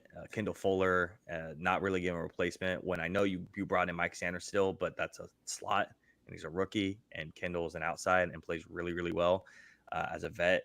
And then Cam Curl losing a young safety to I believe it was the Rams hurts a little bit as well. So it's an A-. Again, you improve in a lot of different positions: quarterback, running back, center, edge, defensive tackle, linebackers. You do take a couple of hits on wide receiver, corner, and safety for those. So yeah, and when you look at what a certain team who we haven't given a draft grade yet to, so I won't spoil it, but they might have picked one pick ahead of the Commanders in this draft. What you look at what they did offensively to put talent around their young quarterback, their young signal caller, compared to what the Washington Commander football team did for their young signal caller. Yep. I really like what that other team did for their pick better than this. So, but it's a new outlook for the Washington Commanders. It just straight up is. Everything that's happened the last 20 years, you throw right out the window because Dan Snyder was a piece of garbage and he's gone now. So absolutely. Although new owners aren't always a good thing. Look at what the Carolina Panthers are doing with that dude. So that's not always a guarantee, but they got the right people in the front office. They got a good head coach, et cetera, et cetera. I don't think the Washington owner or GM is going to walk into to a restaurant and demand on who should they let draft. You heard about that, right? Mm-hmm. Yeah, crazy. Tepper, he's an amazing guy. Yeah. Last team in the NFC East, the forgotten team, the New York Giants. I gave a C+ to, with their key additions being John Runyon, Malik Neighbors, Brian Burns, Tyler Nubin, and Andrew Phillips, a couple of rookies to make an impact on a pretty poor team. And then you do lose Saquon Barkley and Xavier McKinney, two guys who are younger guys who are huge impact guys for your team. So I gave him a C+. Another thing is you didn't really do a whole lot with the quarterback position outside of getting Drew Lock. And if that's what you wanted to improve on and that's your like your improvisation for it and not getting a quarterback in the draft, but you have Drew Lock. Sure, Daniel Jones is not going to work out most likely. I mean, we saw him work out for 1 year. He got his $40 million a year. But there's an out to his contract, and he's probably gone after this year. So not a whole lot of improvements around, and the losses that they did take were pretty significant in those just two categories, those two positions. So a C plus is what I gave New York. Actually, I gave him a B plus. Brian Burns with Kayvon Thibodeau and Dexter Lawrence. That's a hell of a defensive line trio. I love that. They did bring back Devin Singletary. I know you're going to roll your eyes at Devin Singletary, but if you think about his most successful years, it was when the offensive coordinator for the Buffalo Bills was one Brian Daboll. So he has been successful there. Malik Neighbors, obviously a great addition there. I also really like Tyler Nubin and Andrew Phillips. I really love everything the Giants did. It just sucks that their quarterback sucks. So how good can your team possibly be when your quarterback situation is not any good? So B plus for me, because they've now put the talent around this team to where if they suck next year and they have to draft a quarterback high, there is a chance for them to be coming into a pretty good opportunity. Yeah. We spent so much time on the NFC East. Let's move on to the NFC North with the Chicago Bears. Drew, do you want to go ahead and kick off Chicago's? I know you were kind of mentioning them before, so why don't you go ahead and take us there? Yeah, Chicago is an A plus to me. That's very, very simple. I love everything Chicago's done, even dating back to next year. I guess you can. Let me take it back. I'm gonna give him an A, and we'll take away the plus just because of the DeAndre Swift bullshit. But you get rid of Justin Fields. Hold on. If DeAndre Swift isn't the first player in free agency signed, is it an A plus? If he's like the sixth, it's an A plus. But you're like, DeAndre Swift is our number. Like, yo, who is bidding for that fool? Like, who is like? I mean, and Josh Jacobs becomes available later. Like Saquon Barkley is available. All these players are available, and you're like, no, DeAndre Swift. DeAndre Swift is just, he gets my juices flowing. But Keenan Allen, obviously the amazing wide receiver they drafted in Rome Odunze, Caleb Williams, the defense they already have. You re-signed Jalen Johnson. I'm not going to say anything about Kevin Byard. I think he's overrated. I love the Gerald Everett thing, et cetera, et cetera. It's an A for me. It's also an A for me. It's actually an A plus. It's tied with the Steelers, your favorite team. And if you want, I could say A plus plus to make you feel a little bit better. The thing is they didn't get worse at any position. They didn't get worse. They only got better, and they got significantly better at certain positions. Quarterback, wide receiver, running back. They made a small change, and it does make them better. He is better than Khalil Herbert. And then getting Kevin Byard is better than what they had at safety last year. So Khalil Herbert led the league in yards per carry, just so you know, 2 years ago. 2 years ago. There you go. And he averaged like 8.6 yards per carry. Yeah, 2 years ago when he was a backup. Tony Speaking Pollard of backup, had like over 6 yards a carry, but he didn't do it last year. Speaking of backup, you know why it's an A and not an A plus? Do you know who the backup quarterbacks on the roster are? It's that like Taylor, some guy named Bagel. Yeah. Tyson Bagel. Badgett. And then nothing. Like you couldn't have brought in a Jimmy Garoppolo. You couldn't have brought in like who's that dude that was the Saints backup for like 47 years? His brother played in the league also. Oh yeah. I don't that one guy who doesn't have any pocket presence. I'm gonna look him up. You got to bring in somebody to teach Caleb how to be an NFL pro, and the fact that you didn't, I think, was a little bit of a misstep. Ryan Tannehill's still out there. He would probably be a pretty good mentor. Perfect. For Caleb. Yeah, that would be. Yeah, no, I would agree with that. But again, they didn't get worse at any single position, and again, a lot of the positions that they had to get better in. They got significantly better in, and they surrounded their number 1 overall pick with a lot of talent. So setting him up for success is a big reason why he's getting into Brett the Rippon. Oh yeah. Tyson Bagel Bagnet and Brett Rippon. Yeah, so A+ for them. I think this whole division is rated decently high. So the next team that we have up is the Detroit Lions, where I gave them an A.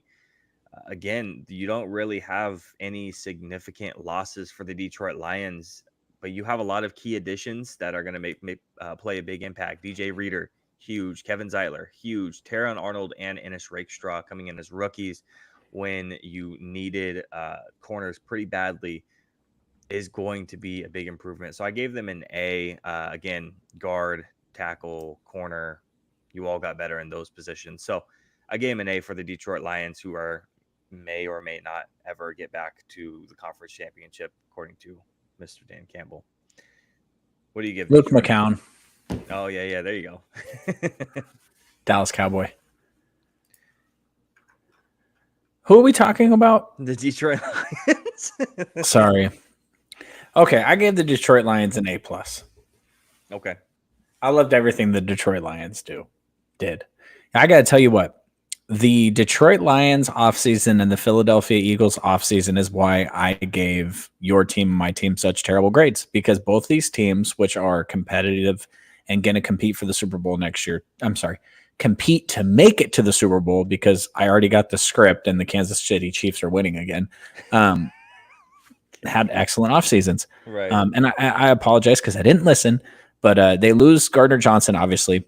But I love DJ Reader, Carlton Davis, and Kevin, what's his face last name? I'm not going to try to say it. Zeitler, thank you. Terrion Arnold, Ennis Rakestraw, you hand your extensions to Goff and Amon-Ra and your star tackle. Super Bowl window is wide open. It just is what it is. I loved everything they did. Yeah, no, I definitely agree. Again, I think this whole division did decently well outside of maybe one team who kind of did okay, looking at some of the pieces they lost and what they gained back for it. And moving on to that team is the Green Bay Packers, where I only gave them a C+. I didn't really see a whole lot of what they did. So you lose Aaron Jones, you get Josh Jacobs, who are, I think, right there level wise with each other in terms of talent at the running back position. Josh Jacobs is younger, though. That's true. John Runyon, Devondre Campbell, you also lose. And then you get Xavier McKinney, which was a big part of you needed a safety. You needed it really bad, and you went out and you got one of the better younger safeties in the league. And then you drafted Jordan Morgan to finally get some type of replacement at the tackle position. So and who else did they draft? Linebacker. Huh? Linebacker. Oh, I don't know. Edgerrin Cooper. Fuck you. I didn't even want to say it. But that's the thing, is like that's your replacement for Devondre Campbell, and I'm not the biggest believer in Edgerrin Cooper. So again, yeah, but how much do you need out of him? Devondre Campbell was signed to be a backup this offseason. So yeah, like the 49ers signed him. They wanted Eric Kendricks. He changed his mind, and they signed Devondre Campbell to, hey, play a couple games till Dre Greenlaw gets healthy. So how much production do you really need to replace? Javon Bullard. And the Darnell Savage thing, is that even a loss? Your safety play was trash last year. No, that's a gain. No, like your safety room got better. Your linebacker room got a little bit worse. Your guards got a little bit worse, but your tackles got a little bit better. So, and when you and me were doing kind of a lot, like a wash. When you and I were doing the mock drafts, we're like, "Fuck, who do we draft for the Packers? They have everything they need. Like, what do we, Now, all this to say, I gave them the same grade because they didn't do anything this offseason that really. But the thing about a young team that's ahead of schedule, is there's only so much you can do to get better when, there's Josh Jacobs, I think, is fantastic over Aaron Jones, because Aaron Jones was getting old and unhealthy. You bring in Josh Jacobs, he's a beast. You upgrade the safety position, but you got a million wide receivers. Already got a young tight end. You got a young corner. Bakhtiari, you replace that. Is he still a free agent? David Bakhtiari, yeah, yes. Yeah. He's probably going to go sign with the Jets. And, it's just you were ahead of schedule last year, and you maintained, you improved. Another offseason for Jordan Love. And, so to me, what'd you give him? I'm at a C+. I give him a C+ as well. Yeah, I mean it's cool, and that's not a bad thing for Packers fans. Like Packers are good; they're going to be good. They're going to take another step this season. It's just you didn't do much in the offseason to improve the team, but the team was already good. Like it was already ahead of schedule. You're now entering your window. It's fine. Absolutely. The last team in the NFC North is the Minnesota Vikings, who I gave a B+ to. To me, they're really close to that A- range, and there's only one reason why they didn't, and that's losing your quarterback.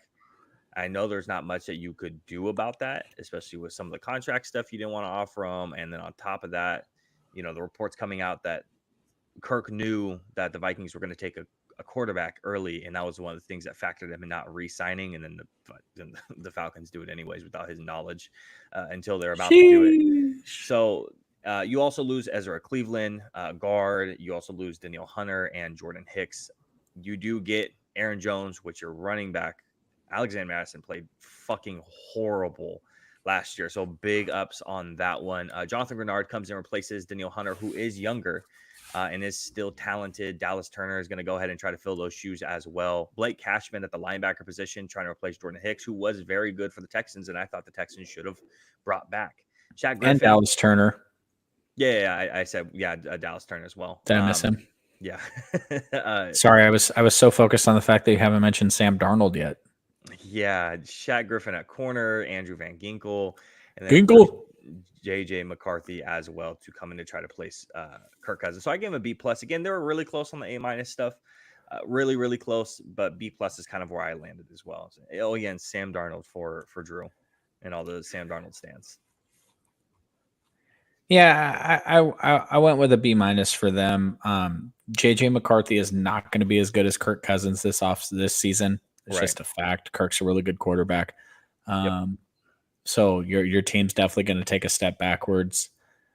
They could have traded Danielle Hunter at the trade deadline last year. Plenty of people were interested, and they decided to hold on to him for some reason. Now you do replace him. You get Grenard, you get Van Ginkel, but you could have added picks on top of that. So it's just a little bit of a... and you did give away a lot of picks this year too, like to move up for Dallas Turner. And now next year... But you know what? You don't... You have like you don't have... fifth. But you were going to move up to get JJ anyway, right? Or you were going to move up to get Drake May at that spot anyway. So you get your quarterback at number 10. Trading up for Dallas Turner is... This is going to be an interesting thing. I mean, we could both be wrong, but I feel like we're going to stare this thing in the face and be like, yeah, duh. How did us sitting on our couches watching this identify this, and NFL teams were so high on this guy? Mm-hmm. Yeah. So that is our last team for the NFC North. Now let's go ahead and move on to the NFC South, the worst division in football. I don't even think it's very close. The Tampa Bay Buccaneers, you want to go ahead and grab them first? I thought their offseason was fine. I gave them a B+. Baker Mayfield, Mike Evans, Levante David. They just re-signed Antoine Winfield. They decided to not re-sign Shaq Barrett. They let Devin White walk, trade away Carlton Davis. It basically, it looked like they identified what they wanted to do. And they did it. Graham Barton's a good player. So I guess the draft for me is this is the team that made the playoffs last year. So they're competing for that again. And there was some teams in the NFC that got a lot better. Mm-hmm. And I just think that their spot in the playoffs last year, you're now competing with you're trying to hold off a Packers team, right? Because Detroit's going to win that division. You have to try to hold off the Bears this season. And I know that's crazy to say, but that's a hell of a team without Caleb.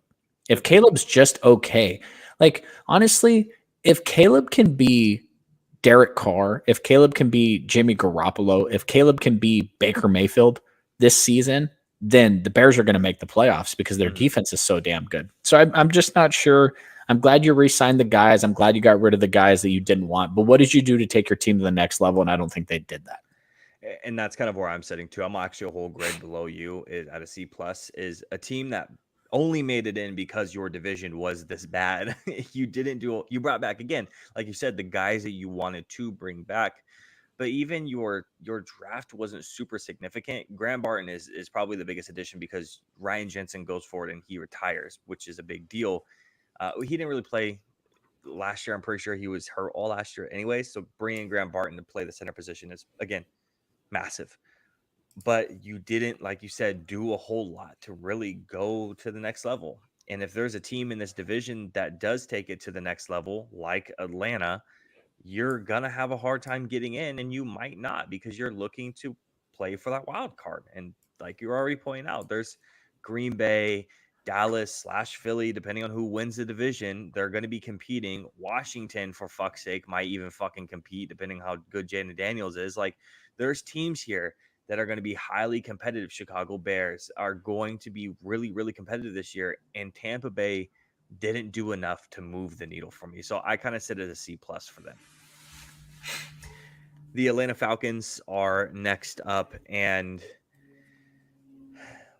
they're really difficult because they had a really good free agency, but then like a not the best draft. And I know people just absolutely just Did they have a the good draft free agency? between Kirk and then Darnell Mooney, guys like that they brought in to just kind of beef up the offense a little bit for Kirk. They did okay there, but then again, the draft just didn't go the best. And I'm higher on their draft than other people are. Other people are giving them Fs and Ds while I'm giving them a C. And that's where I'm going to kind of land for them, except I'm going to give them a C plus. And it's big because of Kirk Cousins. But outside of the Kirk Cousins and then the Darnell Mooney thing, which getting another weapon for Kirk Cousins is definitely big. It's kind of subpar past that. The Falcons didn't. I mean, the Michael Penix thing is just, it hurts them so bad. And I like Michael Penix a lot. It was my number 3 quarterback on my board. I like him. But the Falcons just aren't the place right now.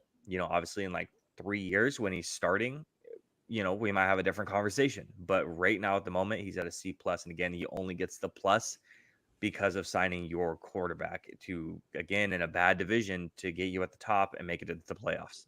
Only reason that you're going to C plus. Yeah, they got massive holes on their defense and secondary, and even on the defensive line. They moved up to take Rook. I know you love the dude, but talking, conventional wisdom is that they way overdrafted him at that spot. Yeah. And their draft is probably fine if they don't sign Kirk. But then you signed Kirk and you add in Michael Penix, and you had 5 or 6 top flight corners that were there at that point. You could have traded down to 15 to 20 and added more picks back and still taken a corner or a wide receiver. So this might be. I think this is honestly going to look a lot like the Minnesota Vikings did, man. I think that the Falcons are going to put up 30 points a week and still lose games because their defense is so terrible. So yeah, we'll see. I'm excited to watch the Falcons, honestly. I think there's going to be a lot of highlight-worthy plays with their offensive talent and Kirk now, assuming he comes back healthy. So they're going to be a fun team to watch, but I don't expect them to make much noise.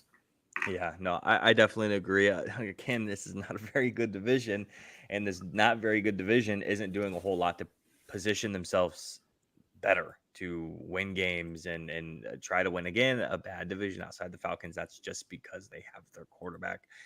A team that has their quarterback, but he's just a lot younger, the Carolina Panthers. Drew, do you want to go ahead and take the Carolina Panthers? Why you stick me with the trash? Because you like trash. They hired a head coach who I couldn't even tell you anything about him. So there's that. You lose Brian Burns, you lose Frankie Louvu. Jeremy Chin's gone. They absolutely screwed up the Brian Burns situation. They could have gotten 3 firsts last year from the Rams, and then they settle with, what was it, a second? It doesn't look great. And then you roll with Xavier Legette, obviously Jonathan Brooks in the draft, and Jatavion Sanders. So now all the exciting things you did in the offseason were sign to draft, draft picks. I don't like any of it. I honestly, this franchise is going nowhere fast. It's they're walking, but they're walking on a treadmill. That's the issue with them. So what was your grade for the Carolina Panthers? This is C+, C- for me. Yeah, I'm right in the same position as at a C-. I know you love Robert Hunt and Damian Lewis because they're guards. And I do like them protecting Bryce Young as much as possible. I like them bringing in Deontay Johnson for more weapons for Bryce. I like all of that stuff. And again, Xavier Legette, another weapon. But the Jonathan Brooks thing feels weird. Like you have Miles Sanders, and I know Miles Sanders is a perennial all-star, all-pro type guy, but Jonathan Brooks is coming off of an ACL injury, and you could have gotten someone else to make an impact more significant than the running back position when you already have someone there. But I like the Jatavion Sanders thing, but unfortunately you lose a lot. Like you already highlighted, Brian Burns, Frankie Louvu. There's your pass rush right there. Those two guys are like your two main pass rush guys. So you kind of lost in me being super late on the Jadeveon Clowney thing. They bring him in, but you still lose two young guys, and one old guy is not going to replace two young guys at the end of the day. Jeremy Chinn has kind of been in and out of, is he a Carolina Panther? Is he going to get moved? Is he not? Finally, he's gone after becoming a free agent. So that saga finally feels over. But honestly, outside of protecting Bryce Young and giving a couple weapons, there's a lot of things on this team I feel like could have been done. And one of those things was, especially with that Jonathan Brooks pick, you could have gone somewhere else, especially on the defensive side of the ball when you just traded away your corner and Dante Jackson, which again, I know he was kind of up and down last year. He still played decent, but who else are you going to play? Your injury riddled corner that got drafted a couple of years ago. I mean, what do we? I'm just a little confused on what we're doing with the Carolina Panthers. They're doing nothing. They're doing nothing. That's the issue currently. And the last team in this division is the New Orleans Saints. Again, man, this division's really rough to talk about. Really? I liked it. I liked this offseason. You didn't like this? The division in general is hard to talk about. They have the best grade. Absolutely. Yeah. It's just the whole division is just really rough to talk about. It's like almost like a downer. Like we're talking about all these teams and getting hyped about them and getting fucking. Don't worry, we get to talk about the 49ers next. Yeah, right. The Saints, I gave a B to. I agree. I think moving on from Michael Thomas is the right move. I wish you could have brought back Jameis Winston. I wish that was there. The question mark on their tackle, Ryan Ramczyk. The question marks on Ryan Ramczyk is really concerning moving into the season. Luckily, you brought in Talisi Fuanga to go ahead and replace him potentially. But the only issue is now who are you going to play on the other side? Trevor fucking Penning, because he's fucking awful. And I will stand on this forever. I said he was going to be a bad draft pick, and look at that. He's fucking horrible. So Fuanga is a great draft pick, and stealing Kool-Aid McKinstry in the second is probably one of my favorite picks in this draft. And then don't sleep on the Spencer Rattler thing, because he could potentially be a future star for New Orleans, because they don't like to lose, and they're in that purgatory of like 12 he's going to start for them next year. 16, so it wouldn't surprise me. He's not going to start the season, but after Derek Carr does his Derek Carr shit for 8 to 10 games, they'll switch to him, midway through. Yeah, so that's where I sit with New Orleans. Yeah, I mean they lost. Andres Pete kind of sucks, but not. Sure. I'm not saying he sucks, but losing him kind of sucks. But losing Michael Thomas and Jameis Winston don't mean anything. They weren't going to let Jameis start anyway. You bring in Chase Young and Willie Gay, extend the Honey Badger. Yeah. And they had a give Chase Young. I don't remember. He didn't barely make any type of money. Oh, okay, good. But it's just one of those teams that's kind of like they're like the New Orleans Saints are like mayonnaise, man. Like they're not. You know what? They're like butter. You know what I mean? We got some teams out here that are making compound butter. They're adding spices and herbs to it and slicing it on the steaks, and then The New Orleans Saints, they got their rice cooker out. They put some rice in it. They put some butter in it. They cooked it. They're buttered rice. Like, congratulations, fucking New Orleans Saints. Right. Until they fire their head coach and bring in an offensive-minded head coach, it's not going to matter anyway. But I actually like their offseason. I don't mean to hate on them too much. And Spencer Rattler has had his ups and downs in terms of his prospects and how good people thought they were going to be in the NFL. But honestly, you don't get any more blah than Derek Carr. He's been absolutely horrendous as a New Orleans Saint. I think his ADOT is like 1.8 yards. Like, he doesn't throw the ball anywhere. It's just there was an argument to be made a couple years ago. People look at Jimmy Garoppolo, Kirk Cousins, Derek Carr, and who's that freaking pretty boy over there in Dallas, Dak Prescott. And they were like, man, this is the second tier of quarterbacks. These guys are all really, really good. And now you're looking at it. Jimmy Garoppolo's on steroids and got cut. Derek Carr only has a job because that organization is incompetent. Kirk Cousins is a what's the step below superstar? Like, the best quarterback to never be the best quarterback in the league. Like, his stats are mind blowing. And I think that, Dak Prescott's no longer in this conversation. He was second MVP in MVP voting last year. So he's merged out of that conversation. But man, Derek Carr is just, it's crazy. A dude left the Raiders and got worse. That never happens. People leave the Raiders. Right. But whatever him and Darren Waller were on together over there, it just obviously that whole thing has come crashed into the ground. Well, whatever was in the water at that time. Yeah. Okay. Moving on to our last division today, and that is going to be the NFC West. Arizona. Let's go. What you got for Arizona? Arizona, I think, made. Did I mess up your the way you were going? Yeah, it's okay though. Good, because you fucked me. I just want to go to the team that's at the top of my list, Arizona. Arizona made a lot of moves, and I think that it warrants them getting. I think it warrants them getting a B plus, maybe even an A minus. I've been teetering on this one, and I've switched it a couple of times today, moving it around. And the reason why is because they made a lot of moves, and it's hard to grade a team that's really, really, really, really piss poor. Like, this is one of the worst teams in the league, like bottom 4, 3, 2. Like, Chicago got the number 1 pick in the draft, but they're not a bottom 3 team. Like, that's because Carolina's there with them. But bringing in guys like Marvin Harrison Jr., Max Melton, and Darius Robinson to this team. Also adding Jonah Williams to an offensive line that really needs the help, so Kyler Murray doesn't have to run around all over the place, which he's probably going to because he can't see over the offensive line. So maybe it matters, maybe it doesn't. And then boosting up their cornerback position with a Sean Murphy Bunting in free agency as well.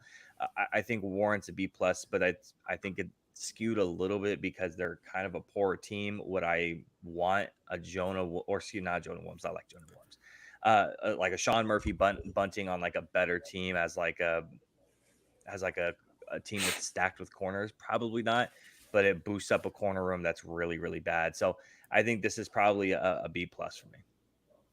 B plus for me too. They're entering a rebuild with a new regime and everything like that. And they added obviously Marvin Harrison Jr. Kyler Murray's still a star. People forget about him because he was hurt. And they had a good draft. So there's not much more you can ask out of an offseason for a team that's not expected to compete next year. I think they're going to win some games next year and surprise some people. I mean, they surprised a couple teams last year, if I remember correctly. So why can't they surprise some teams this year? Yep. And they beat the Eagles too. Come for the analysis, stay for the Eagles. Yeah.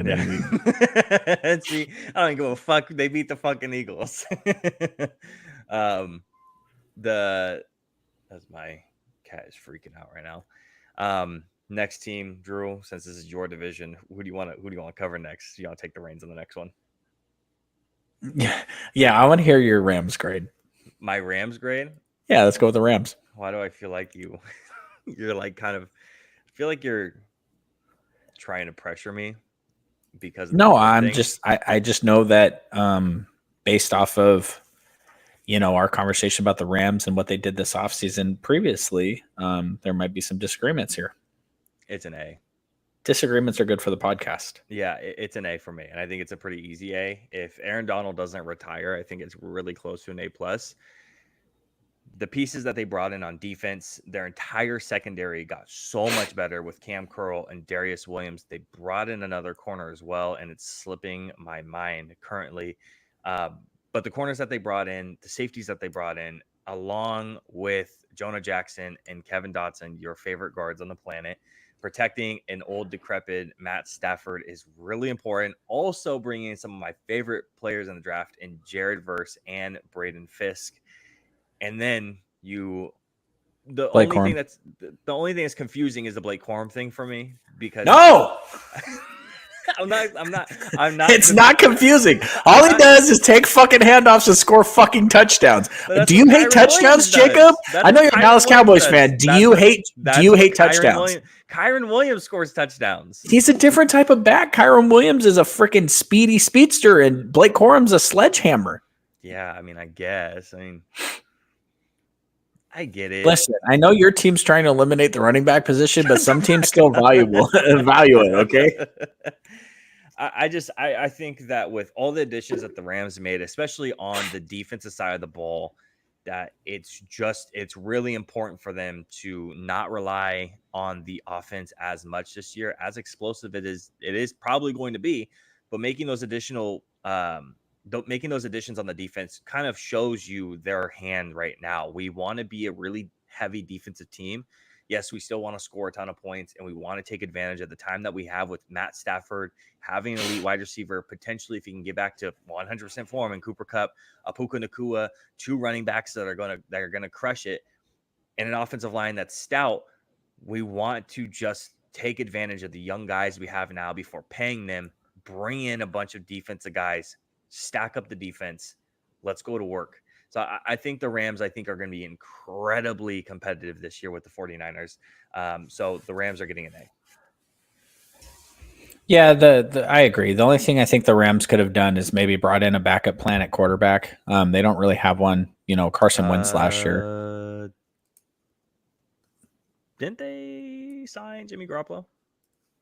Oh, they did sign Jimmy, didn't they? Okay. That's not much of a backup plan. He's suspended the first 4 games of the season. I forgot about that. Fine. Jimmy Garoppolo, still. Jimmy Garoppolo, I don't think steps in and takes the reins to a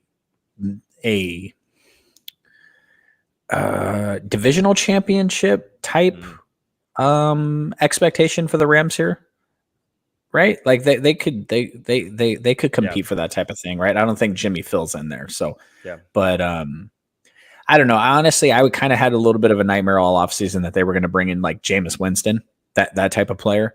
And I'm a big Jameis fan. I don't know if anybody knows that. I don't know. I don't think he's really ever gotten his fair shake at anything. I know he had some years with the Bucs, but yeah, they had a good offseason. It sucks. They didn't have a good as an offseason as the Eagles did, but whatever. No, I would disagree with that. Okay, go ahead, take the reins on the 49ers. What are the 49ers for you? I give the 49ers a D.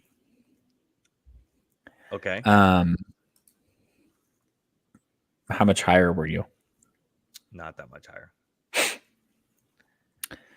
Like what the best thing that the 49ers did was sign Leonard Floyd.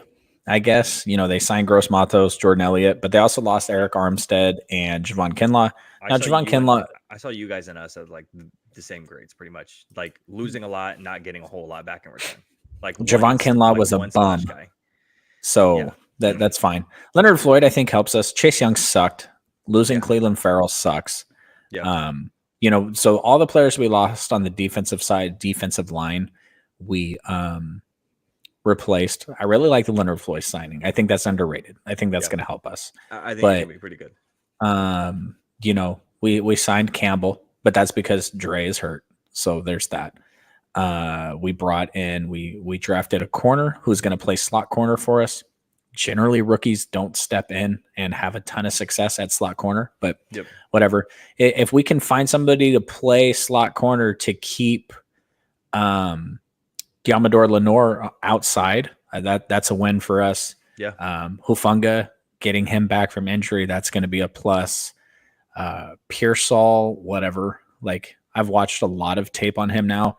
The dude is an absolute stud at contested catches. Yeah. And I think that's something that our offense hasn't had previously.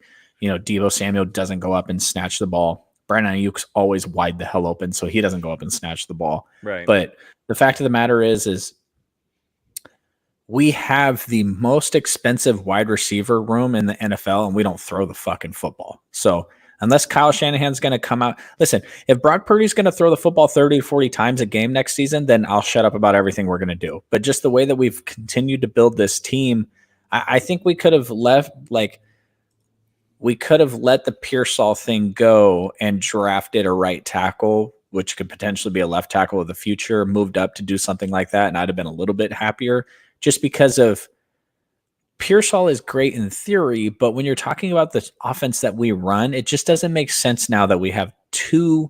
And I get that this is the idea that we're moving off of Deebo right next season. Fine.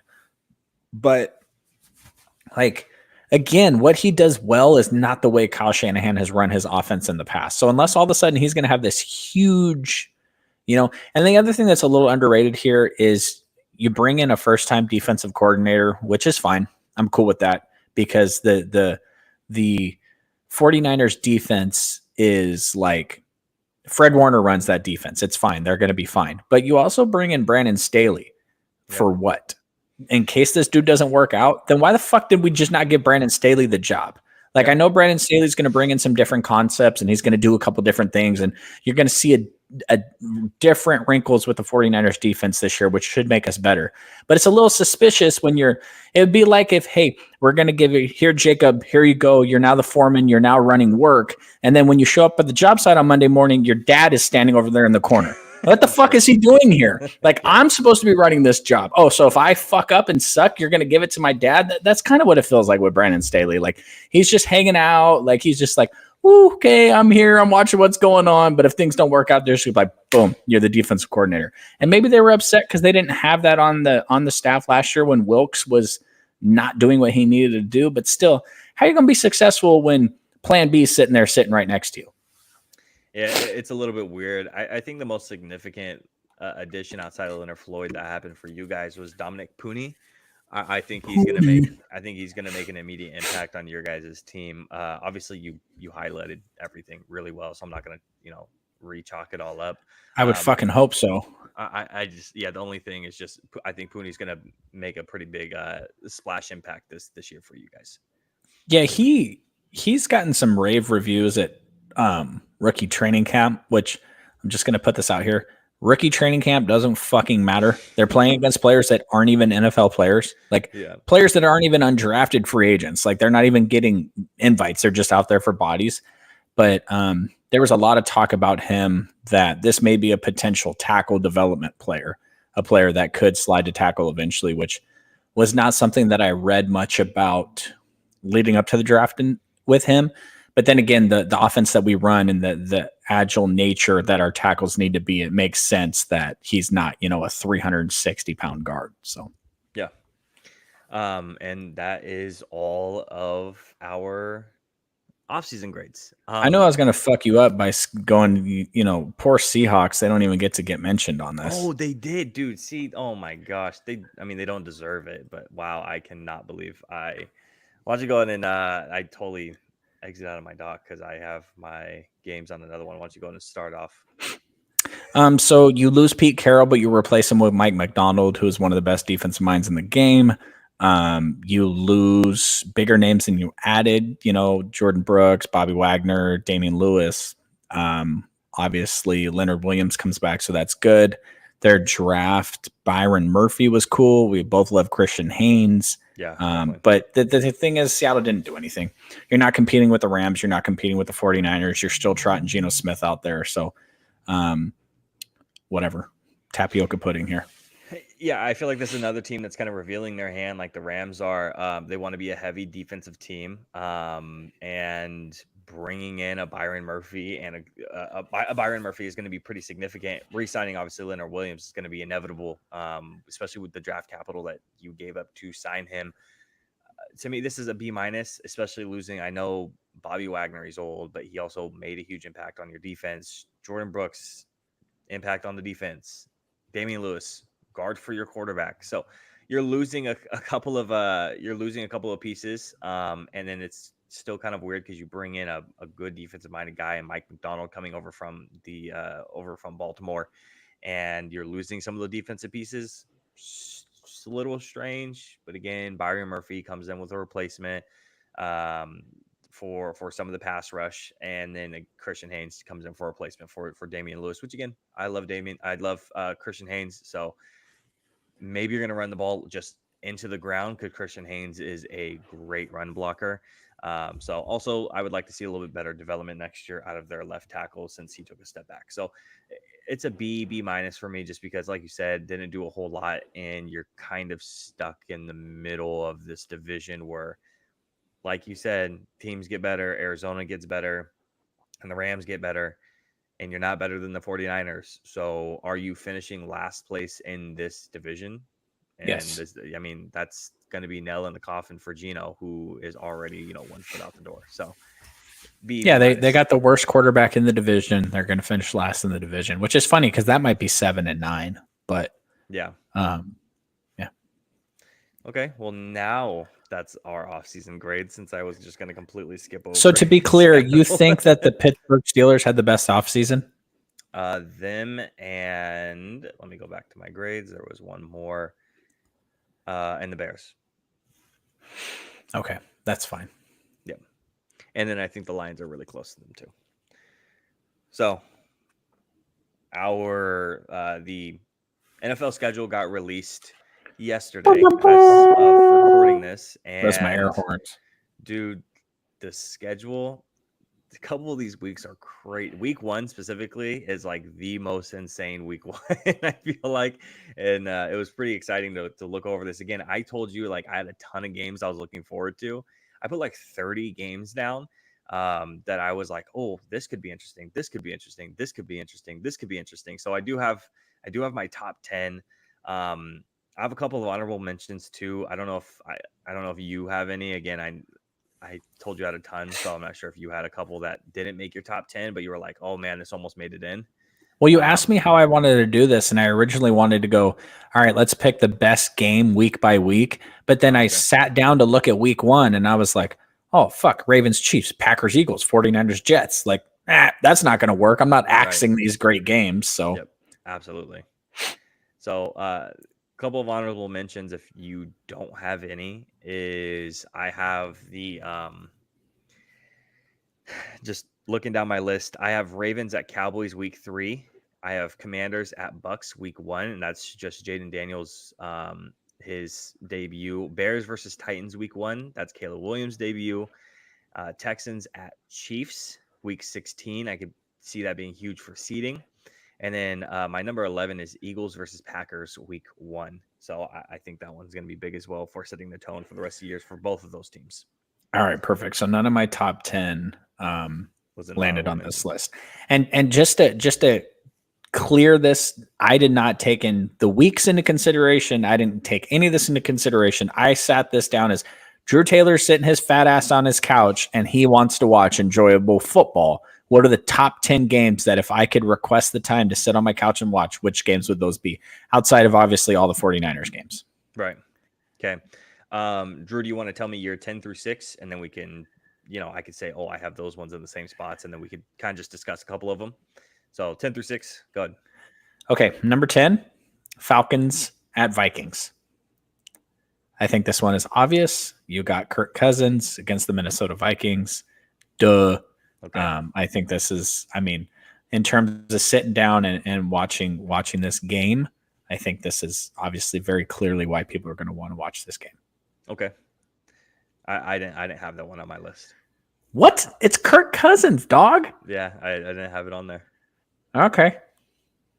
This is the great thing about dropping it down to a top 10, and we may not have. Number 9, I got Harbaugh going to LA to face Harbaugh. That's going to be the Ravens versus the Chargers. Obviously, for the most obvious reasons, we got brother on brother here. The last time we saw it was in the Super Bowl. Fuck all of you guys. And, I'm excited to see it again.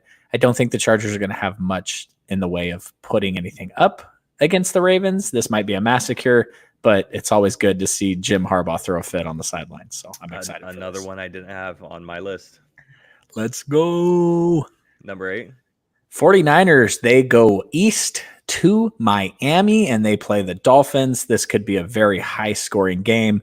Anytime you get the 49er Shanahan offense against each other, it seems to be fireworks. Obviously, Mike McDaniel has a ton of the 49er Shanahan concepts, but he's taken it to the next level. It's also one of the games that makes me most nervous about our schedule, and I'm very excited to see this game. This is one that just missed my honorable mentions. I had it on there. It just wasn't in my top 10 or my honorable mentions. Yep. Number 7. Number 7. Did you say Texans at the Jets? Did I say that? Yeah. In my honorable mentions? Yeah. No, I said Texans at Chiefs. Texans at Chiefs. Okay. Mm-hmm. Number 7, I got the Texans going to New York to play the Jets. Okay. I didn't have that one in my top 10 either. Honestly, I could have listed 10 games that all had CJ Stroud in them. So it's just, this was a way to get CJ Stroud on it. I'm not that excited to see him play the Chiefs because I think the Chiefs are going to dominate them and I don't want to see him lose. So yeah, right. Not that great. And number 6, let's see if we're going to have like 1 through 10 through 6 matchup maybe. Probably not. Number 6, I got the Eagles and Bengals because you got Joe Burrow coming back against that vaunted Eagles defense with that vaunted Eagles secondary. Jalen Hurts, very, very excited to, I tried to do it differently here, trying to think of what good games would be as opposed to just, what my most exciting game to look forward to is the fucking 49ers smashing the Dallas Cowboys on Sunday Night Football again. You know what I mean? Like that's boring. Like I left all that shit out. So, my number 10, which I didn't have that one in there either, but my number 10 is the Bengals at the Chiefs. I have a bunch of Chiefs in here, a couple Cowboys games, a couple Niners games, so all super competitive games is kind of where we've seen that game so many times. Yeah, but this is Joe Burrow coming back against the Chiefs, and he's gonna get smacked. Maybe not. I think it's exciting to see. No, I'm not disagreeing. I'm not trying to say you're wrong. I'm not saying you're wrong. I'm defending why they're not on my list. I have another Bengals game at number 9. I have the Patriots at the Bengals because I'm really excited to see Drake May play finally, and I want to see Joe Burrow come back and what he does immediately after having all this time to recover.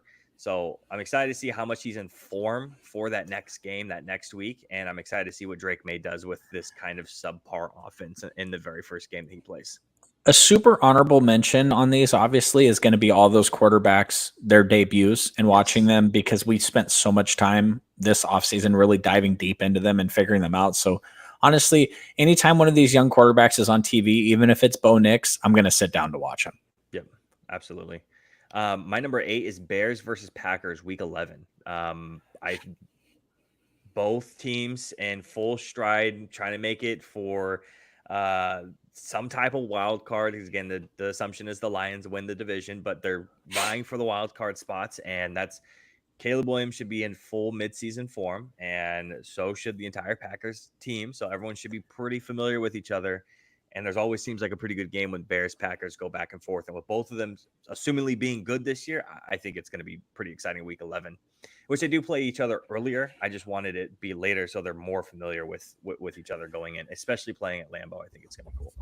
Yeah, and again, I didn't do the taking in the stakes or anything into it, just purely entertainment factor. So week 1 on this one is definitely one that I had circled originally. When I sat down to do this, I came up with 27 games, just so you know. Yeah, dude, it's crazy. And that's outside of like, I love football. So I'll sit down, I'll watch any football game. Right. Like if you gave me the time, I would watch every 49ers game from start to finish, and I would watch every Cowboys game from start to finish on top of all the other games that week that were interesting to watch. So, yep, absolutely. My number 7 is Ravens versus Eagles, week 13. Again, just two powerhouses going at each other, and at the kind of close to the end of the season at that point, should be in full form. Hopefully no injuries at that point, but it's just two teams going at it. So I think that's going to be pretty exciting. Yeah, I think the Eagles get smashed in that. I hope so. My number 6 is the Lions at 49ers in week 17. Let's go. That's my number 5. That's So we finally got one. Super high stakes game to me, especially just it being a rematch. One, being a rematch. Two, super high stakes for both teams. I think it could be exciting because it's a lot for the Lions to try to prove right before the playoffs start. I think that's huge for both teams. So give me your number 5 since I just gave you mine.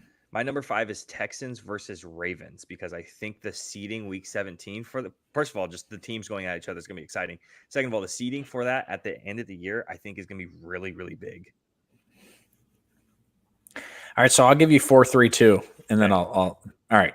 So number 4, sorry, I got the Chiefs at Niners. I mean, come on, duh, Super Bowl rematch. Everybody's going to be looking forward to that.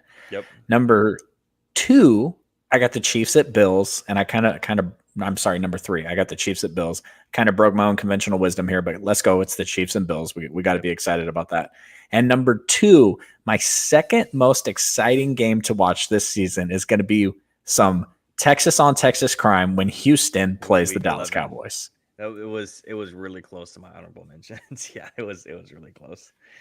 Yeah, I think that I got really close. It was, obviously first I went through the Cowboys schedule. That was the first thing I did. And that was like the second game I put on there. So yeah, I think that's going to be pretty exciting, especially not just because it's Texas versus Texas, but then you have CJ Stroud versus Micah Parsons and them being buddies now. And I think there's a lot to it. So it's going to be pretty exciting. My number 4 is week 1 Ravens at Chiefs. Yep. Huge tone setter for the entire season for both teams. Yeah, so that one's pretty obvious. My number 3 is the 49ers versus the Chiefs. Yes. My number 2 is the Cowboys at the 49ers. And then Does it make you sad? Does it make you sad that I didn't even put that on my list? No, not at all. I think it's I put it on there. I mean, there's a part of me where it's like, oh, I might go to the game, maybe. Like I might want to go to that. So there's part of that in me, but also it's always cool to watch it, and there's the banter between us two, and it's just kind of the stacked on top. For some people, it's not that exciting. For others, I'm like, oh yeah, it's always the banter. It's maybe going to go watch the game. It's always like this back and forth thing. So it's bragging rights for the entire year going forward until the playoffs. Like that's what the game is basically staked on. Well, I'll tell you what, if we're not at the game, then we'll probably be sitting on this couch right here watching the game. Yeah. Absolutely. It's going to be kind of a bummer if your dad is on the cruise and he can't go. That might take a little bit out of it. But okay, so give me your number 1 first because I gave you 2 through 10, and I guarantee you we don't have the same number 1.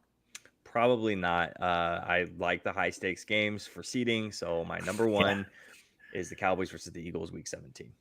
That's going to be a great game. Yeah, and it's going to be a great game. Those late games between the Cowboys and Eagles are really competitive, and they're always really close, and they always have some type of massive domino effect behind us. So I'm the absolute opposite of what you just picked. Okay, wait. Give me what 2 divisions are these teams a part of? If it's that left field, it's not really out of left field. Okay, it's NFC versus the AFC, and it's week 1. AFC versus NFC, and it's week 1. Yep. Is it 49ers Jets? It sure is. Monday Night Football. Aaron Rodgers return week 1, coming out against the vaunted 49ers defense. I'm not even saying this as a 49er fan. I'm seeing this as Aaron Rodgers' legacy. Like he's going to come out. They've done all this stuff this offseason to protect him. 49ers defense is going to be flying around. He's coming off an injury.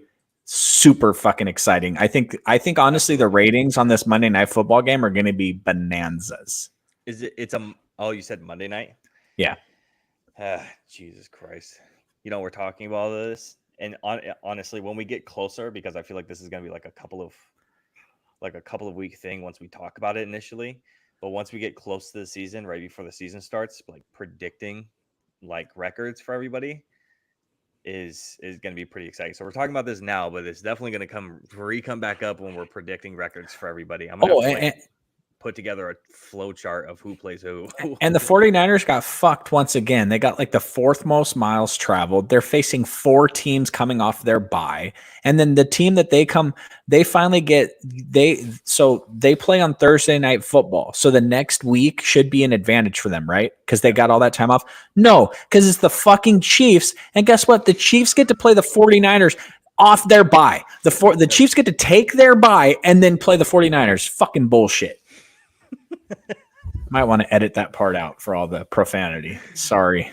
No, it's okay. How many times? Don't you remember me? I was pissed off about this last year. We had to fly across the country, play Cleveland in the sopping wet rain at 10 a.m. and they came off their bye. How is that shit fair? How do we got to go on the road at 10 a.m. and play a team off their bye? That doesn't make no sense. Yep, absolutely. Losing to the Browns.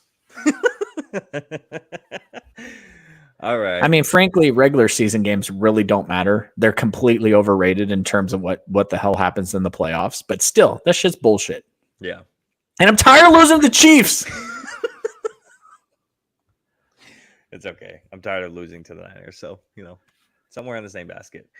All right. Well, that is our that's our top 10 games that we're looking forward to most this upcoming season. Drew, that is the end of the podcast. Anything to end it off for the people?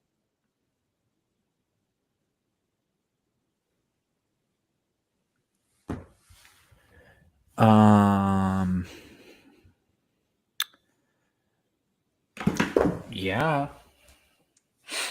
I have a thought. Okay. Let me pull up my thought. Okay. Where is it?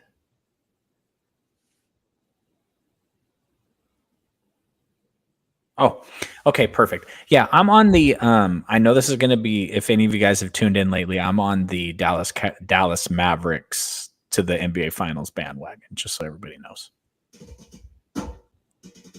We can end it. I still don't like to watch Luka play, but Kyrie is on a different level right now. Yeah, we can end it there. I don't want to talk about that. Fuck them. All the way. You know what's crazy is the Cavaliers were kicking y'all's ass. Mm-hmm. And you didn't even bother to. You must have been stressed because you didn't even respond to my text message. Oh, and then once we got to like the fourth quarter, I was like, "What the fuck is going on here?" And then Tatum was just like, "No, we're done." Yeah. Horford was like, "Yeah, we're done." I honestly like barely tuned into the fourth quarter after we kind of pulled away a little bit, and I'm like, okay, well, like game's pretty much over at this point, and I like that's how much the game doesn't matter to me because I know we're gonna win. Is I knew once we pulled away a little bit, I'm like, oh shit, like Cardinals game's on, and I turned the channel, and then we fucking lost 2-7, so it didn't fucking matter anyways. Oh yeah, I texted Elena on her way home yesterday. I was like, do you want to watch basketball or baseball? And she's like, who's playing? And then I was like, all right, this is the NBA game that's going on, and the Giants are playing the Dodgers. She's like, oh, let's watch the Giants-Dodgers. And I'm like, oh, great. And then the Giants end up winning. So nice. It actually worked out. But, it's funny, actually, a buddy of mine was like, he was like, hey, do you want to go to the game? And I'm like, no, I don't want to go to the game. He's like, but why? I'm like, because who the fuck wants to drive 6 hours round trip and deal with all that bullshit to watch us get smashed by the Dodgers? I'm not interested.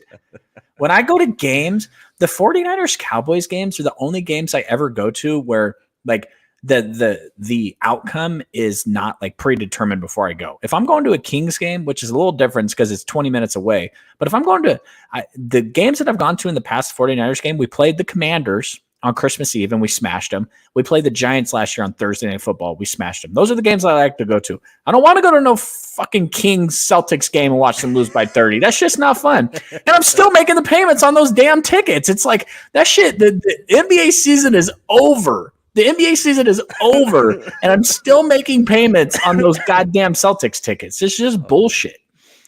So, yeah, that's how I feel. I think the 49ers should have been scheduled to face all the worst teams in the league this year. That way I could go to a bunch of games. Everyone's like, hey, we should go to the Ravens game on Christmas. I ain't going to no Ravens game on Christmas last year. The Ravens are going to smash the Niners. This is what always happens. Primetime game, primetime day, they're going to lose. And it doesn't matter at all for the playoffs. We'll just lose because that's what happens. That's what it's probably what it feels like to be a Cowboys fan a little bit. Yeah, well, fuck you. Well, besides that, that is it for our podcast this week. We will be back next week, most likely, probably full basketball episode, going over the second round of the playoffs. Looking forward to the third round, the semifinals, and anything ahead of that. Besides that, see you.